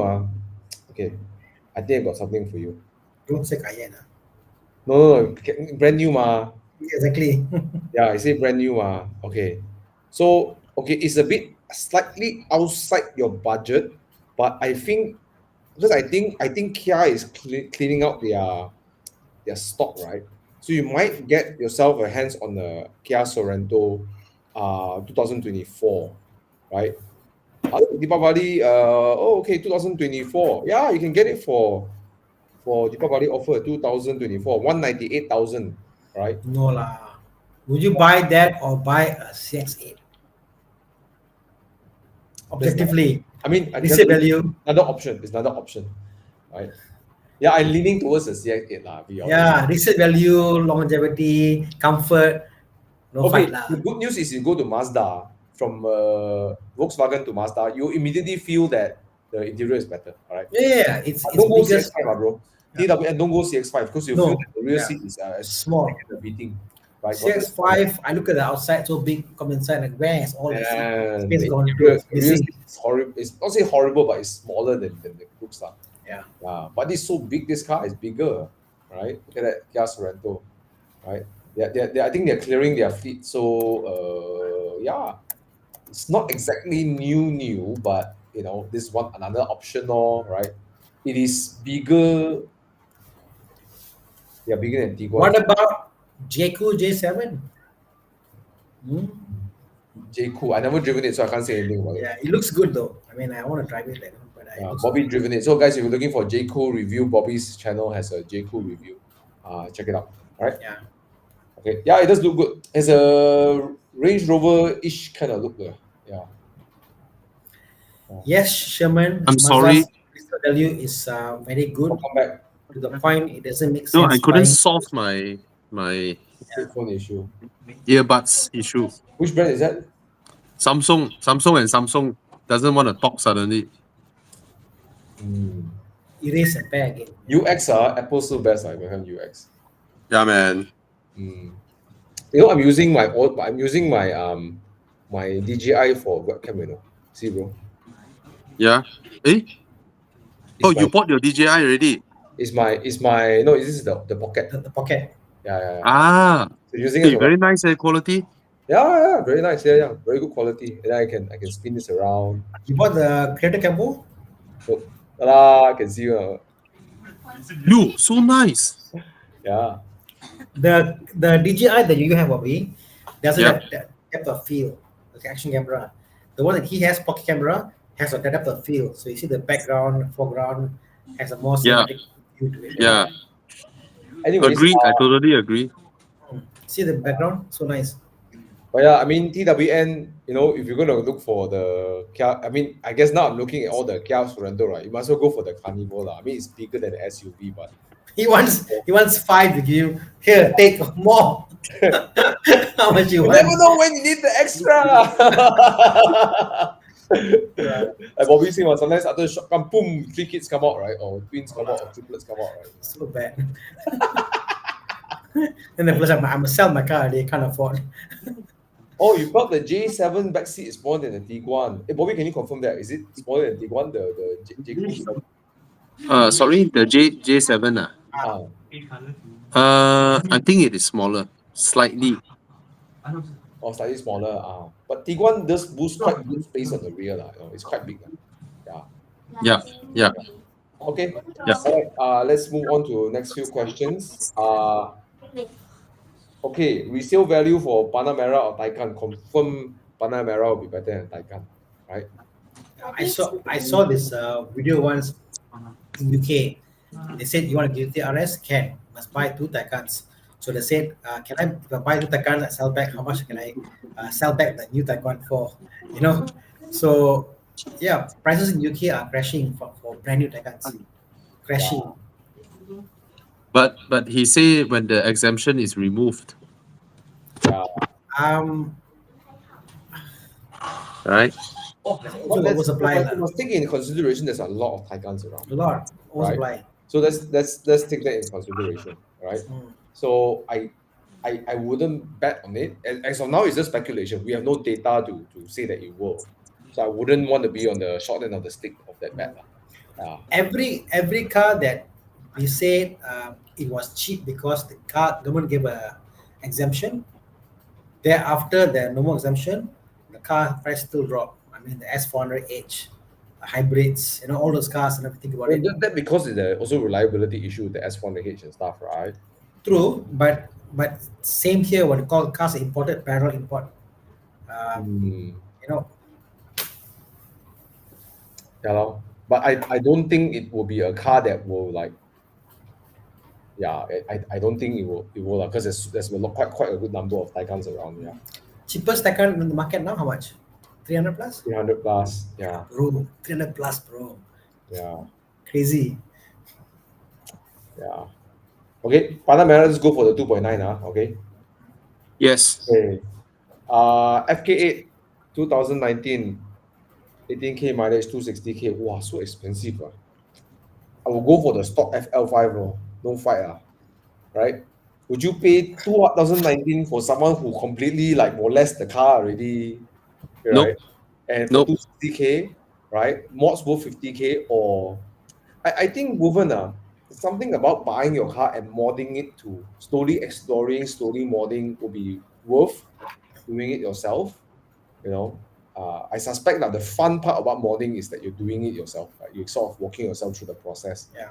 So yeah, moving, I will go for the stock FL5. I got a different point of view. Enjoy it as much as you can until you feel it's like enough already. Then add, right? I feel certain mods are still worth it when you buy over. Like let's say rims, all that got value. Certain mods, let's say like the turbo or whatever, is as good as zero because it's been crashed. Yeah.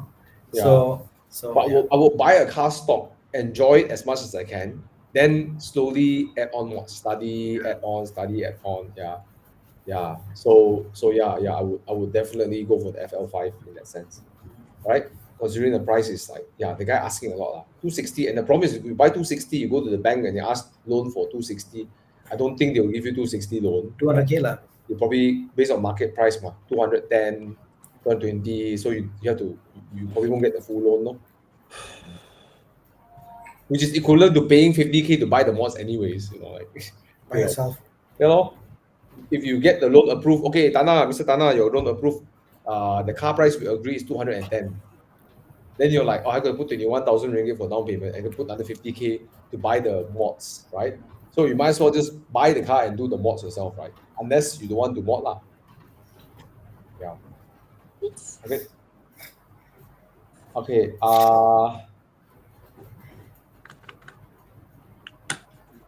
Sorry, I give up already. Okay. We play do Sorry. We do 10:30 already. Come, let's go. Yeah. Okay, come. Let's play do with my car. Sorry, guys. Sorry. Oh, it's alright, bro. Then pick it. Second-hand CX-9 compared to Carnival. Oh, I prefer Carnival. Same. Yeah, man. CX-8, I feel is nicer than the CX-9. Then I like the CX-9 more than CX-8. Yeah. Why? I felt that. Is it the one we got? No, the CX-8, right? You still can. Yes, I remember now. Coon around. You still can coon a bit. Correct. CX-9 is so big, so heavy, right? You just don't feel like, driving in any way naughty. Correct. Yeah. Remember now. Thanks for reminding me. Come. Let's play duo. Scan. We have 245 people. So Thomas, you bought the Pocket. Did you bought the Action? Order already on the way. Oh. So I'm going to sell my GoPro. Guys, you want a GoPro? This GoPro has been used by YouTuber before. Donate it lah, sell. You don't need the money. No, I'll probably use it as my outside car. Yes. If you fly out lah, don't care lah. Then you mount it to then point at your exhaust one, so you get extra angle. Yeah, lor. Then fly off lah, whatever. Lor. Yeah. Exactly. Then because the new DJI mic can Bluetooth sync to my Osmo Pro Pocket, Yep. can sync to my action cam. It's like so easy, and it does it in seconds. Like, you just turn it on, and then seconds. Yeah, is- man. Yeah. I'm really sick of GoPros. Just, I've been on DJI since. I have my DJI from the first one. I love it. But lately and you know what? Like GoPro, you want to transfer file, it's like you want to pull your hair sometimes.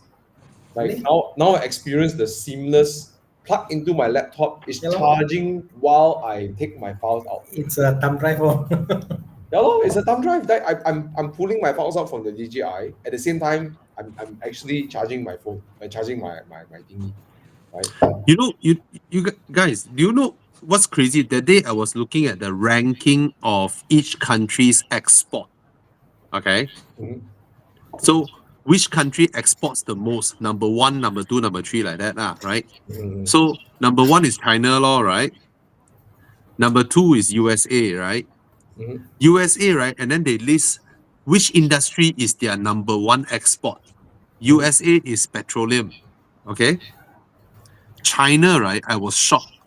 Broadcasting equipment Wow. is China's number 1 industry, which is all these things. I was like, what? I thought it would be cars or ships or whatnot, Broadcasting equipment.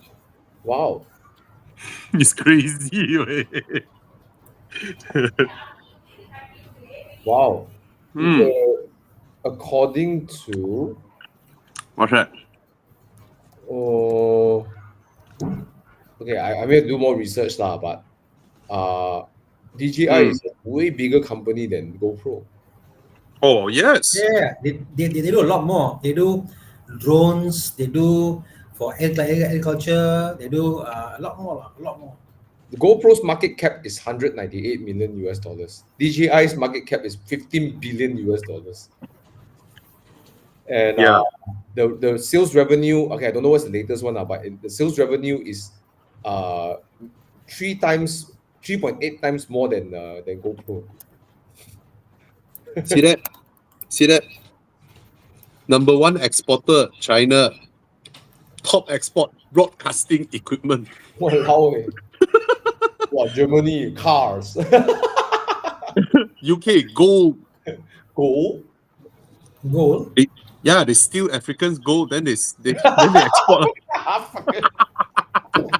I didn't want to say it. I didn't want to say it. It's so bad. It's crazy, right? Singapore It's- circuits. India. Yeah. Packaged medications. Oh, interesting. India. I mean, those are hardcore industrial stuff, right? And China is like, wow, number 1. Broadcasting equipment. What the hell? All right.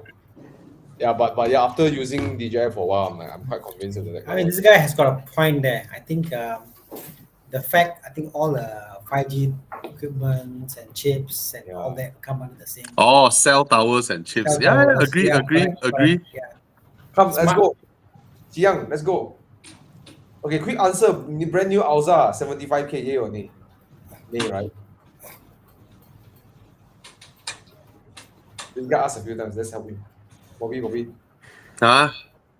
Brand new Alza, 75K, yay or nay? Cheapest 7-seater, brand new MPV. Is the Expander a better car? Can you get Expander? Costlier. Expander is 90K, right? 75K can get what? Brand new, nothing lah. I mean, this type of car. A used Estima, right? Yeah, 75K, buy a used Estima. So much better. More things to fix. So- Older car, ma. Huh? Older car, more things to fix there. See? The previous Kia Carnival, 85. Such a good car. Still loanable? Can take loans still? Of course. Can. It's quite new. Yeah. Okay. Agree. Okay, come, let's go. Apa ini? Ini nampak macam Lexus. Bukan Lexus, ini nampak ada manual gearbox punya. Oh, ini gearbox apa? CRZ lah ni. CRZ lah, alamak. Jonah would know because he used to own a CRZ. Okay, manual. Upgrade Android player, wey. Don't play, wey. Tanah, people got VTech, I got iVTech, wey. Don't play, wey. Walao, wey. Okay, come, next. K20 swap, what the heck? Okay, come. Yeah, you could. Oh, golf. Polo. Polo anytime. Uh, Polo anytime. Polo GTI hatchback. Polo. yeah. Dude, so bad. I owned that shit for 11 years. Okay, funny story. Last time me and Jonah went up to Genting together. I drove my Mini Classic. So the first half of Genting, I cannot see him. Then second half, I can see him. Then he say, "Oh, I run out of hybrid power already." So my Mini Classic overtake him. Okay, Polo GTI. Come guys, let's see how your votes are. Tana, which one you vote? Don't tell me CRZ. Of course, Polo. Polo line. Polo lah, right? Even the wet clutch, dry clutch, whatever. You know, I still have my Polo. The 9N3 Yeah. That one Oh, okay. Beautiful. That one you corner hard the bloody tail like to jump up on the track. Bro, that one, bro, you slam the accelerator, bro, the buttocks there. So powerful. Really powerful. Yeah, but then you corner, right? You know, I was driving. You know, Sedan, on the way to Sedan or Balakong, right? From KL, the highway, after Kuchai Lama, there's this like S curve, turn left, then turn right. And that was MCO empty, Yeah, turn left, wow, then you feel the rear tire inside coming out, wow, like tripoding. Then turn the other side, wow, tripod again, Crazy. Yeah, damn naughty. Yeah, David Lim, rather buy Mark 5 Golf GTI. You're right. Mark 5 GTI, hard to find stock unmolested. Yes. That's the issue. My wife. Polo you can get. My wife sold hers to the unmolested Mark 5 Golf GTI that hardly goes to 3,000 or 4,000 RPM. I like that car. Nice to drive. Yeah. Round two. Come. What's next? Ooh. SLK. Hey, no, it's not SLK.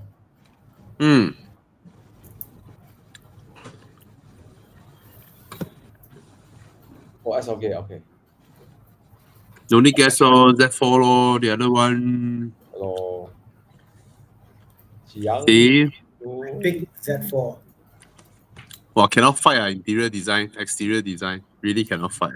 Yeah, the SLK so handsome, right? I say Z4 looks good. But Tana, this now talk about this. If you drive a Mercedes, you made it. I mean, people see you as made it, Yeah. But I Z4. Thank God. This is a good crowd, man. This is a very good crowd. But it's a 3-pointed star, guys. Come on, there's anyone. Oh, Hey, come on, someone came, someone entered the chat room. Hey, but Tana, you're right. You look at these two pictures. You drive the SLK, right? People will immediately think, you must be a doctor or something. You bought brand new. Yes. You drive until now. Correct. Does that Z4 look like you bought last week? I won't see. Yeah, true lah. She right. I was more under the impression, if you drive a BM, they say, this fella will drive fast. This fella might have one for my purple color. You drive a Mercedes, this one businessman. Got the. A lot of things I don't like about the SLK, the steering And the power is so bad. The power on the SLK is so bad. So bad. You think of it as a cruiser, and it's bad, bro. It's bad. Well, I see Baldwin drive it, and there was a few times in Thailand I couldn't catch up with him. Wow, not bad way. Full send. Hmm. Full send. Yeah. I mean, No lah, it's you still give a us, bro. What are you talking about? You win. I see the RX6 play 458. no. Sometimes no mood to drive fast one ma. Ah. You're not in sync sometimes. Yeah. Mm. Mm. Yeah, he keeping up with my father in his the Cayman 2.7. Yeah. Yeah, man. Hey, Baldwin drives well. Eh. Yeah, he's a good driver. Yeah. Mm. Mm. I Okay.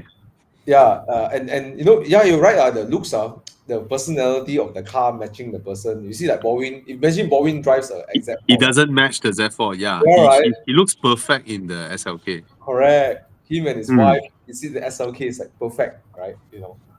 Mm. Okay, come next. Tana will drive the Z4 lah. I won't expect Tana to of the SLK. So bad. No, it's the same here. I cannot see myself. Financial ever drive controller come out of the SLK. Okay, right? No, Tana got duality, right? dual personality. Oh. He drive the SLK, right? People think, wow, doctor. Ah, yeah. Ah, he drive the Z4, right? Oh, this one is the Brickfield Along. Bloody hell. The gold chain there. Don't change. No. And then he wears singlet. Then he's a one by one guy. No, he drive the SLK. He's a Jalan Gasing doctor. Oh, Wait, he must if he shave right, then which one will suit better? If he shave everything, He yeah, shave. must law. must right? Yeah. No.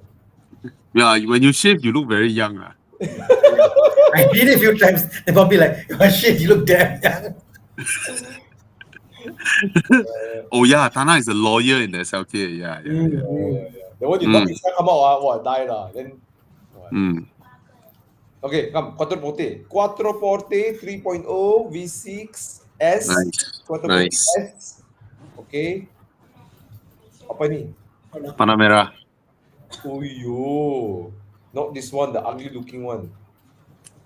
Yeah lah. No. Oh, this one facelift. This one facelift. Oh, you still look bad. Oh, the C pillar, I cannot tahan. Ooh, the C pillar. I'll do the Panamera. Ah, I pick Quattroporte.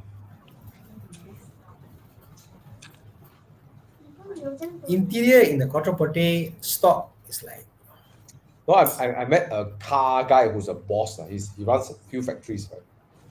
And he gets chauffeured in a Quattroporte. wow. Because he said all his friends got S-Class, 7 Series.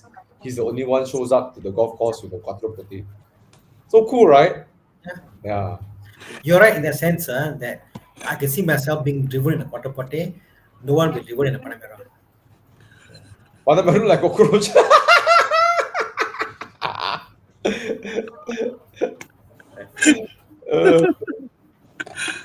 Remember the Top Gear episode where they take the Quattroporte versus Panamera and versus Repeat? Yeah, they drive around the business park one, right? Yeah. See, I made my choice already. Yeah, that one is like the car looks. Jeremy Clarkson is like, it looks nice. Just don't look at the reflection. Oh, the reflection. Oh, I mean, the front looks okay. It's just the rear portion radius. I don't know. But I'm glad Porsche did not create the Panamera into a sedan. Well, your friend Jack Barrow went and say this is not a sports car. Then you know. No, he said that this is definitely the best handling four-door car you can buy, but don't believe the shit they tell you is a 911. Thank God they didn't make it 911 stretched. No, it's not what. No, thank God. I said thank God they didn't make it that. You know. Okay, come, let's go. Let's see who win. Jiang, who win? Panamera. Guys, why not Quattroporte? Give the Italian car a chance. Oh yeah, I didn't vote. Hey, I should vote. Shit. So, you where? Which one? No, I forgot to vote. So which one you vote? Panamera has a special place in my heart. Okay. So I vote the Quattroporte. No lah. Okay, come. Next. Of course, the Maserati sounds better. Panamera is my wedding car. I know. Oh, Yeah. No other journalist can rent. You can rent. Oh, yo, 911 turbo. This turbo. Turbo. Oh, yo. Very, very fast car. Yeah. I still Thank remember. you. I remember Jeffrey drive this car and say the car feels slow.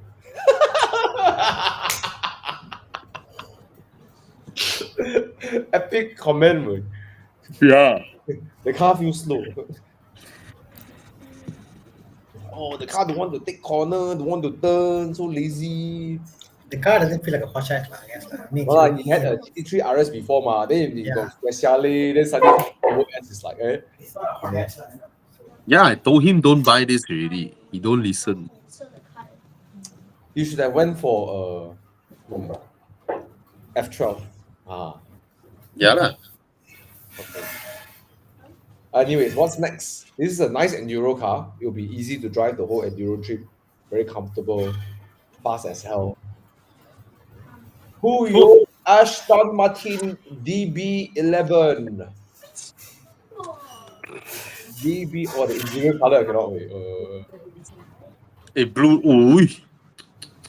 This is the Mansory kit one, right?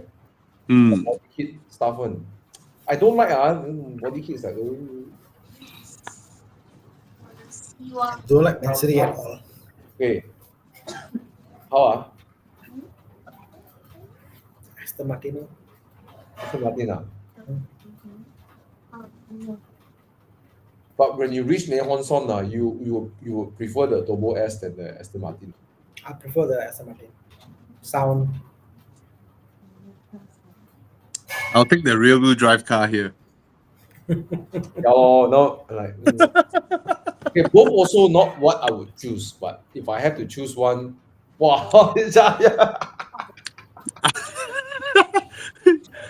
Simple for me. I'll take the rear wheel drive, and the Mercedes engine definitely sounds better than the 911 Turbo S. Turbo lah. The turbo is the let off lah, you know.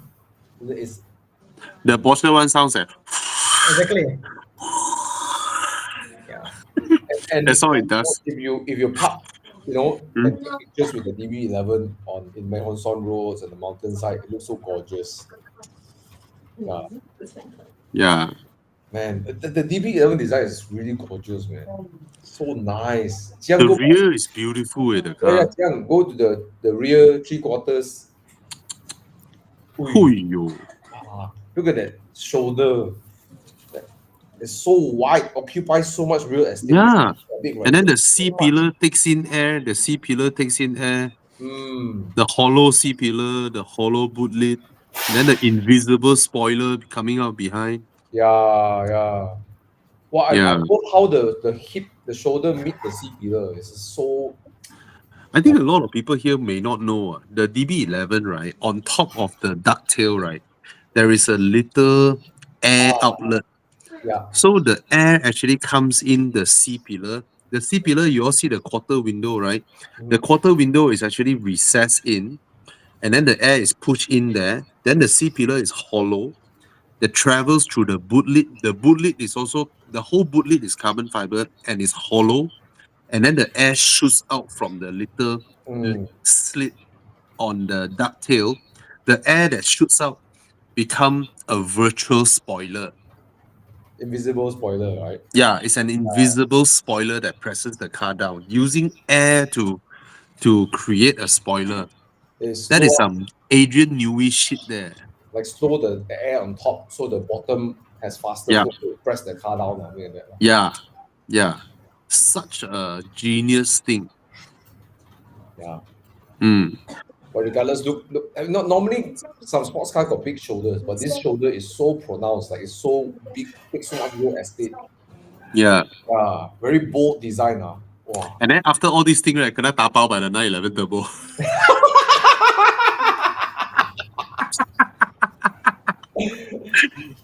Well, I will say this though. I mean, if you take a long distance drive back and forth, you will enjoy the DB11 so much more. Yeah. But Yeah, when both are the DB11 reached Penang, right? The Turbo S already reached Hat Yai. I mean, both are fast also lah. Exactly. How fast can it go? Yeah. No lah, I exaggerate a bit lah, but if you have a DB11, don't challenge a 911 Turbo S. But one car can go to Dusttraffen, the one car cannot. One car will get signal to go to visitor parking, and one car will get to signal to the main event place. One car at Dusttraffen will get looks and one car won't.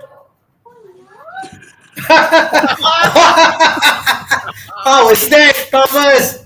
Did that? It is true. You know what? When I reached the Dusttraffen, right? I didn't have my camera on now. You know, the one of the guards signaled me to go in with my Alpine, right? And then other guard saw me, and then you realize it's not a Porsche. Then he signaled me to go the other way, right? And when I parked my car at the visitor car park there, there were people running up and taking pictures and say, hey, "Can I take a picture of your car?" Really, like people were like, "Oh." Yeah. You should have just drove into Dusttraffen. Just hide inside there. That would be epic. You know what I do if I was you? I get a Porsche logo, stick it in front, put a Porsche logo, drive in, park it there. This is a Porsche, what? Day 9, they still think I'm a Cayman.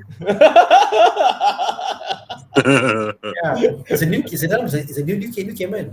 It's a new 7-1. Day 11, they think I'm the next version of the Cayman. Tell them it's a special edition 720. Day 12, they think I'm an EV Cayman.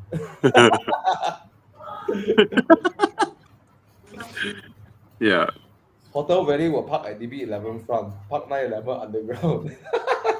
So bad. Yeah. But it is a accomplished car lah, the 911. Yeah lah. But maybe we are the kind of people that likes to have something that's novel or different, like people don't have. So imagine you drive to Mei Hon Son, then you're the only DB11 there. So cool, right? Then you Yeah, wish you brought your Porsche. Wow, Bobby bringing the Rapid, so cool this year. Scared. Why scared? I thought reliable. What? Well, I haven't tried, blasting 5,000-6,000. I mean, the Borneo trip was a good experience lah. Running at high load the whole 6,000 kilometers, ma. And then you're doing Evo trailer, ma, not Evo enduro, ma. Just one small stretch, ma. Evo trailer. There was no choice. I mean, I don't want my son to suffer so long. That one really. Yeah, the rear seat small, ma, right? Yeah. Yeah. Yeah. No, he grown so big, and then I'm bringing the Aston this year. My family sacrificed a lot. Right. You bought the car already, you must do it. Right? Yeah lor. I believe Aston was more of your enduro car than the RS6, right? No, the RS6 is gila way. So, The capability. When you bought the RS6 and the enduro and the Rapid, which was the first car that you would think that you want to take for enduro? Of course, it's the Aston. Yeah, lor. So finally feeling its purpose, right? Yeah, it's scared also. See, you wouldn't know one, ma. Hello. In Jinsui Temple, Thomas can still take you down for it in some, but in Mei Hon Son, Thomas passenger seat full already, cannot help you. And no Auntie Sherry to help you hold the key for the tow truck when ever come. Yeah, and Yeah. Anyways, yeah. Aston Martin DB11 looks so nice. But if money is not an object, would you DB9 or DB11? who, me? DB9 or DB11? Yeah. Let's say you can only choose one one Aston to put in your house. And you have a choice between a DB9 and DB11. Forget about the money. Which one would you keep? Very easy. It will be the NA engine, the old VH platform Aston engine. Yeah. The Mercedes engine actually, I mean, it's modern, blah blah blah blah. But it suck out 80% of the soul of an Aston. Yeah, lor. The way they sound is so important. That's true. But the Yeah. look is so much more beautiful, the outside. Oh yes. Not even comparable. It's so much more gorgeous. Yeah. It's a lot. It's a lot prettier than. It's just a pity that they went full turbocharged. Yeah. The entire lineup is turbocharged engines now. No more sound. Imagine it still Sad. has a 5.9 liter. Yeah, man. Or the 4.7, even the 4.7, 4.3, they all sound really good. Yeah. Hmm. They have to catch up lah. Specs matters. No, someone said the V12 is two Mondio and you put together. Nah, nonsense. Two Ford Mondio engine put together become V12. Doesn't work that way. Yeah. Okay lah. So we finished already. I'll buy a few Mondays, bro. And put together if possible. Okay, guys. So remember, 9th of November, Cyberjaya. Yeah. Provaro means I'll try. So come and try. So there's a bunch of, actually there's more cars than we put down there. Okay, there are more than that. All right, come over, and a lot of cars I haven't driven also. I haven't driven it. So it's a full day there, one full day. Don't worry about toilet, aircon, and all that. We have all that covered. Are there malls And, nearby? So like if the kids, the wife and the kids want to go somewhere and hang out. Yeah, there are not proper malls, like shop lots and all that. But the thing is, you can bring your kid or wife over here, and then when you hop in the test drive, bring them along. Yeah, lor. Right? After you drive one car, drive the second, drive the third, and then you can makan, chit chat a bit, then continue drive the others. Then after that, after the whole session, you can chit chat, share with us, Yeah. Cyberjaya got nothing much. Yeah, lor, that's why we do this. Got roads. Yeah. And Right, those and then who are thinking about Evo Enduro, 33 days come. sign up. And if you're looking to get your brand more exposure, drop us a text. Drop us you can contact anyone on the team, Nicholas, Bobby, or I think there are still opportunities to sponsor some of the stickers on the cars. Yep. And every year, I believe the reach is more than millions. Every Evo Enduro. I remember one time Jerry told me we blow up his website. So his website crashed because so many people visit Bufori because there were a few contents with the Bufori. Yeah, every year our Enduro content, our reach is about 4-5 million. Yeah. Oh. So sometimes some companies easily spend 10,000-15,000 ringgit on Facebook ads and stuff.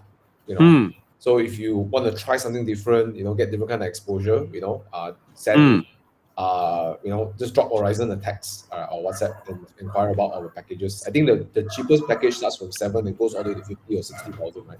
Yep. 7,000 to 50, 60,000. So it's not as intimidating as this. I found out some other some other car magazines, they charge what, 20 or 30,000 just for a small booth. It's crazy, right? No guarantee or whatsoever. They give you a booth, then it could be the corner of the showroom where nobody comes and everything. Wow, really jialat. Yeah. Exactly. Thank you, Thomas. Yeah. And that's like 30K, and you have to fight amongst a lot lah. Don't say anymore lah. Okay. So yeah, guys, send us a DM, right? Propose to your boss something different. If you're working in marketing or branding, and then you propose to your boss. Yeah. Okay. Yeah, see, Ding Tao Ching Brian, car guy, right? Knows Bufori and Liquid Moly because of 2022 sponsors, right? Yep. Okay. Different ways of getting exposure, right? Yep. there's no limit to what kind of industry you invite, right? Let's say insurance want to, let's say like there are some people got insurance team, right? To promote their team. Yeah. Anything, Real anything estate. except online gambling and all the vices. Those I don't support. Gambling. Yeah, BX99. Bro, why you never tell me you sign up for that? Never give me free account. Walao eh. Hey, Chiang, show picture, Chiang. So, guys, if you saw that video, please help me report. Someone stole God. my YouTube footage bad. to do a scammer online ad. Yeah, Good. please. And Okay, it's if voice you, over Chinese voice don't sound anything like you. yeah, man. Kasian. Okay lah. Okay. That's it, guys. Thank you so Guys, much for bye. tonight. Can't wait for Enduro. Thank you, Tana. Bye, guys. Thank you, Thomas. Thank you, Bobby. Thank you, Chiang.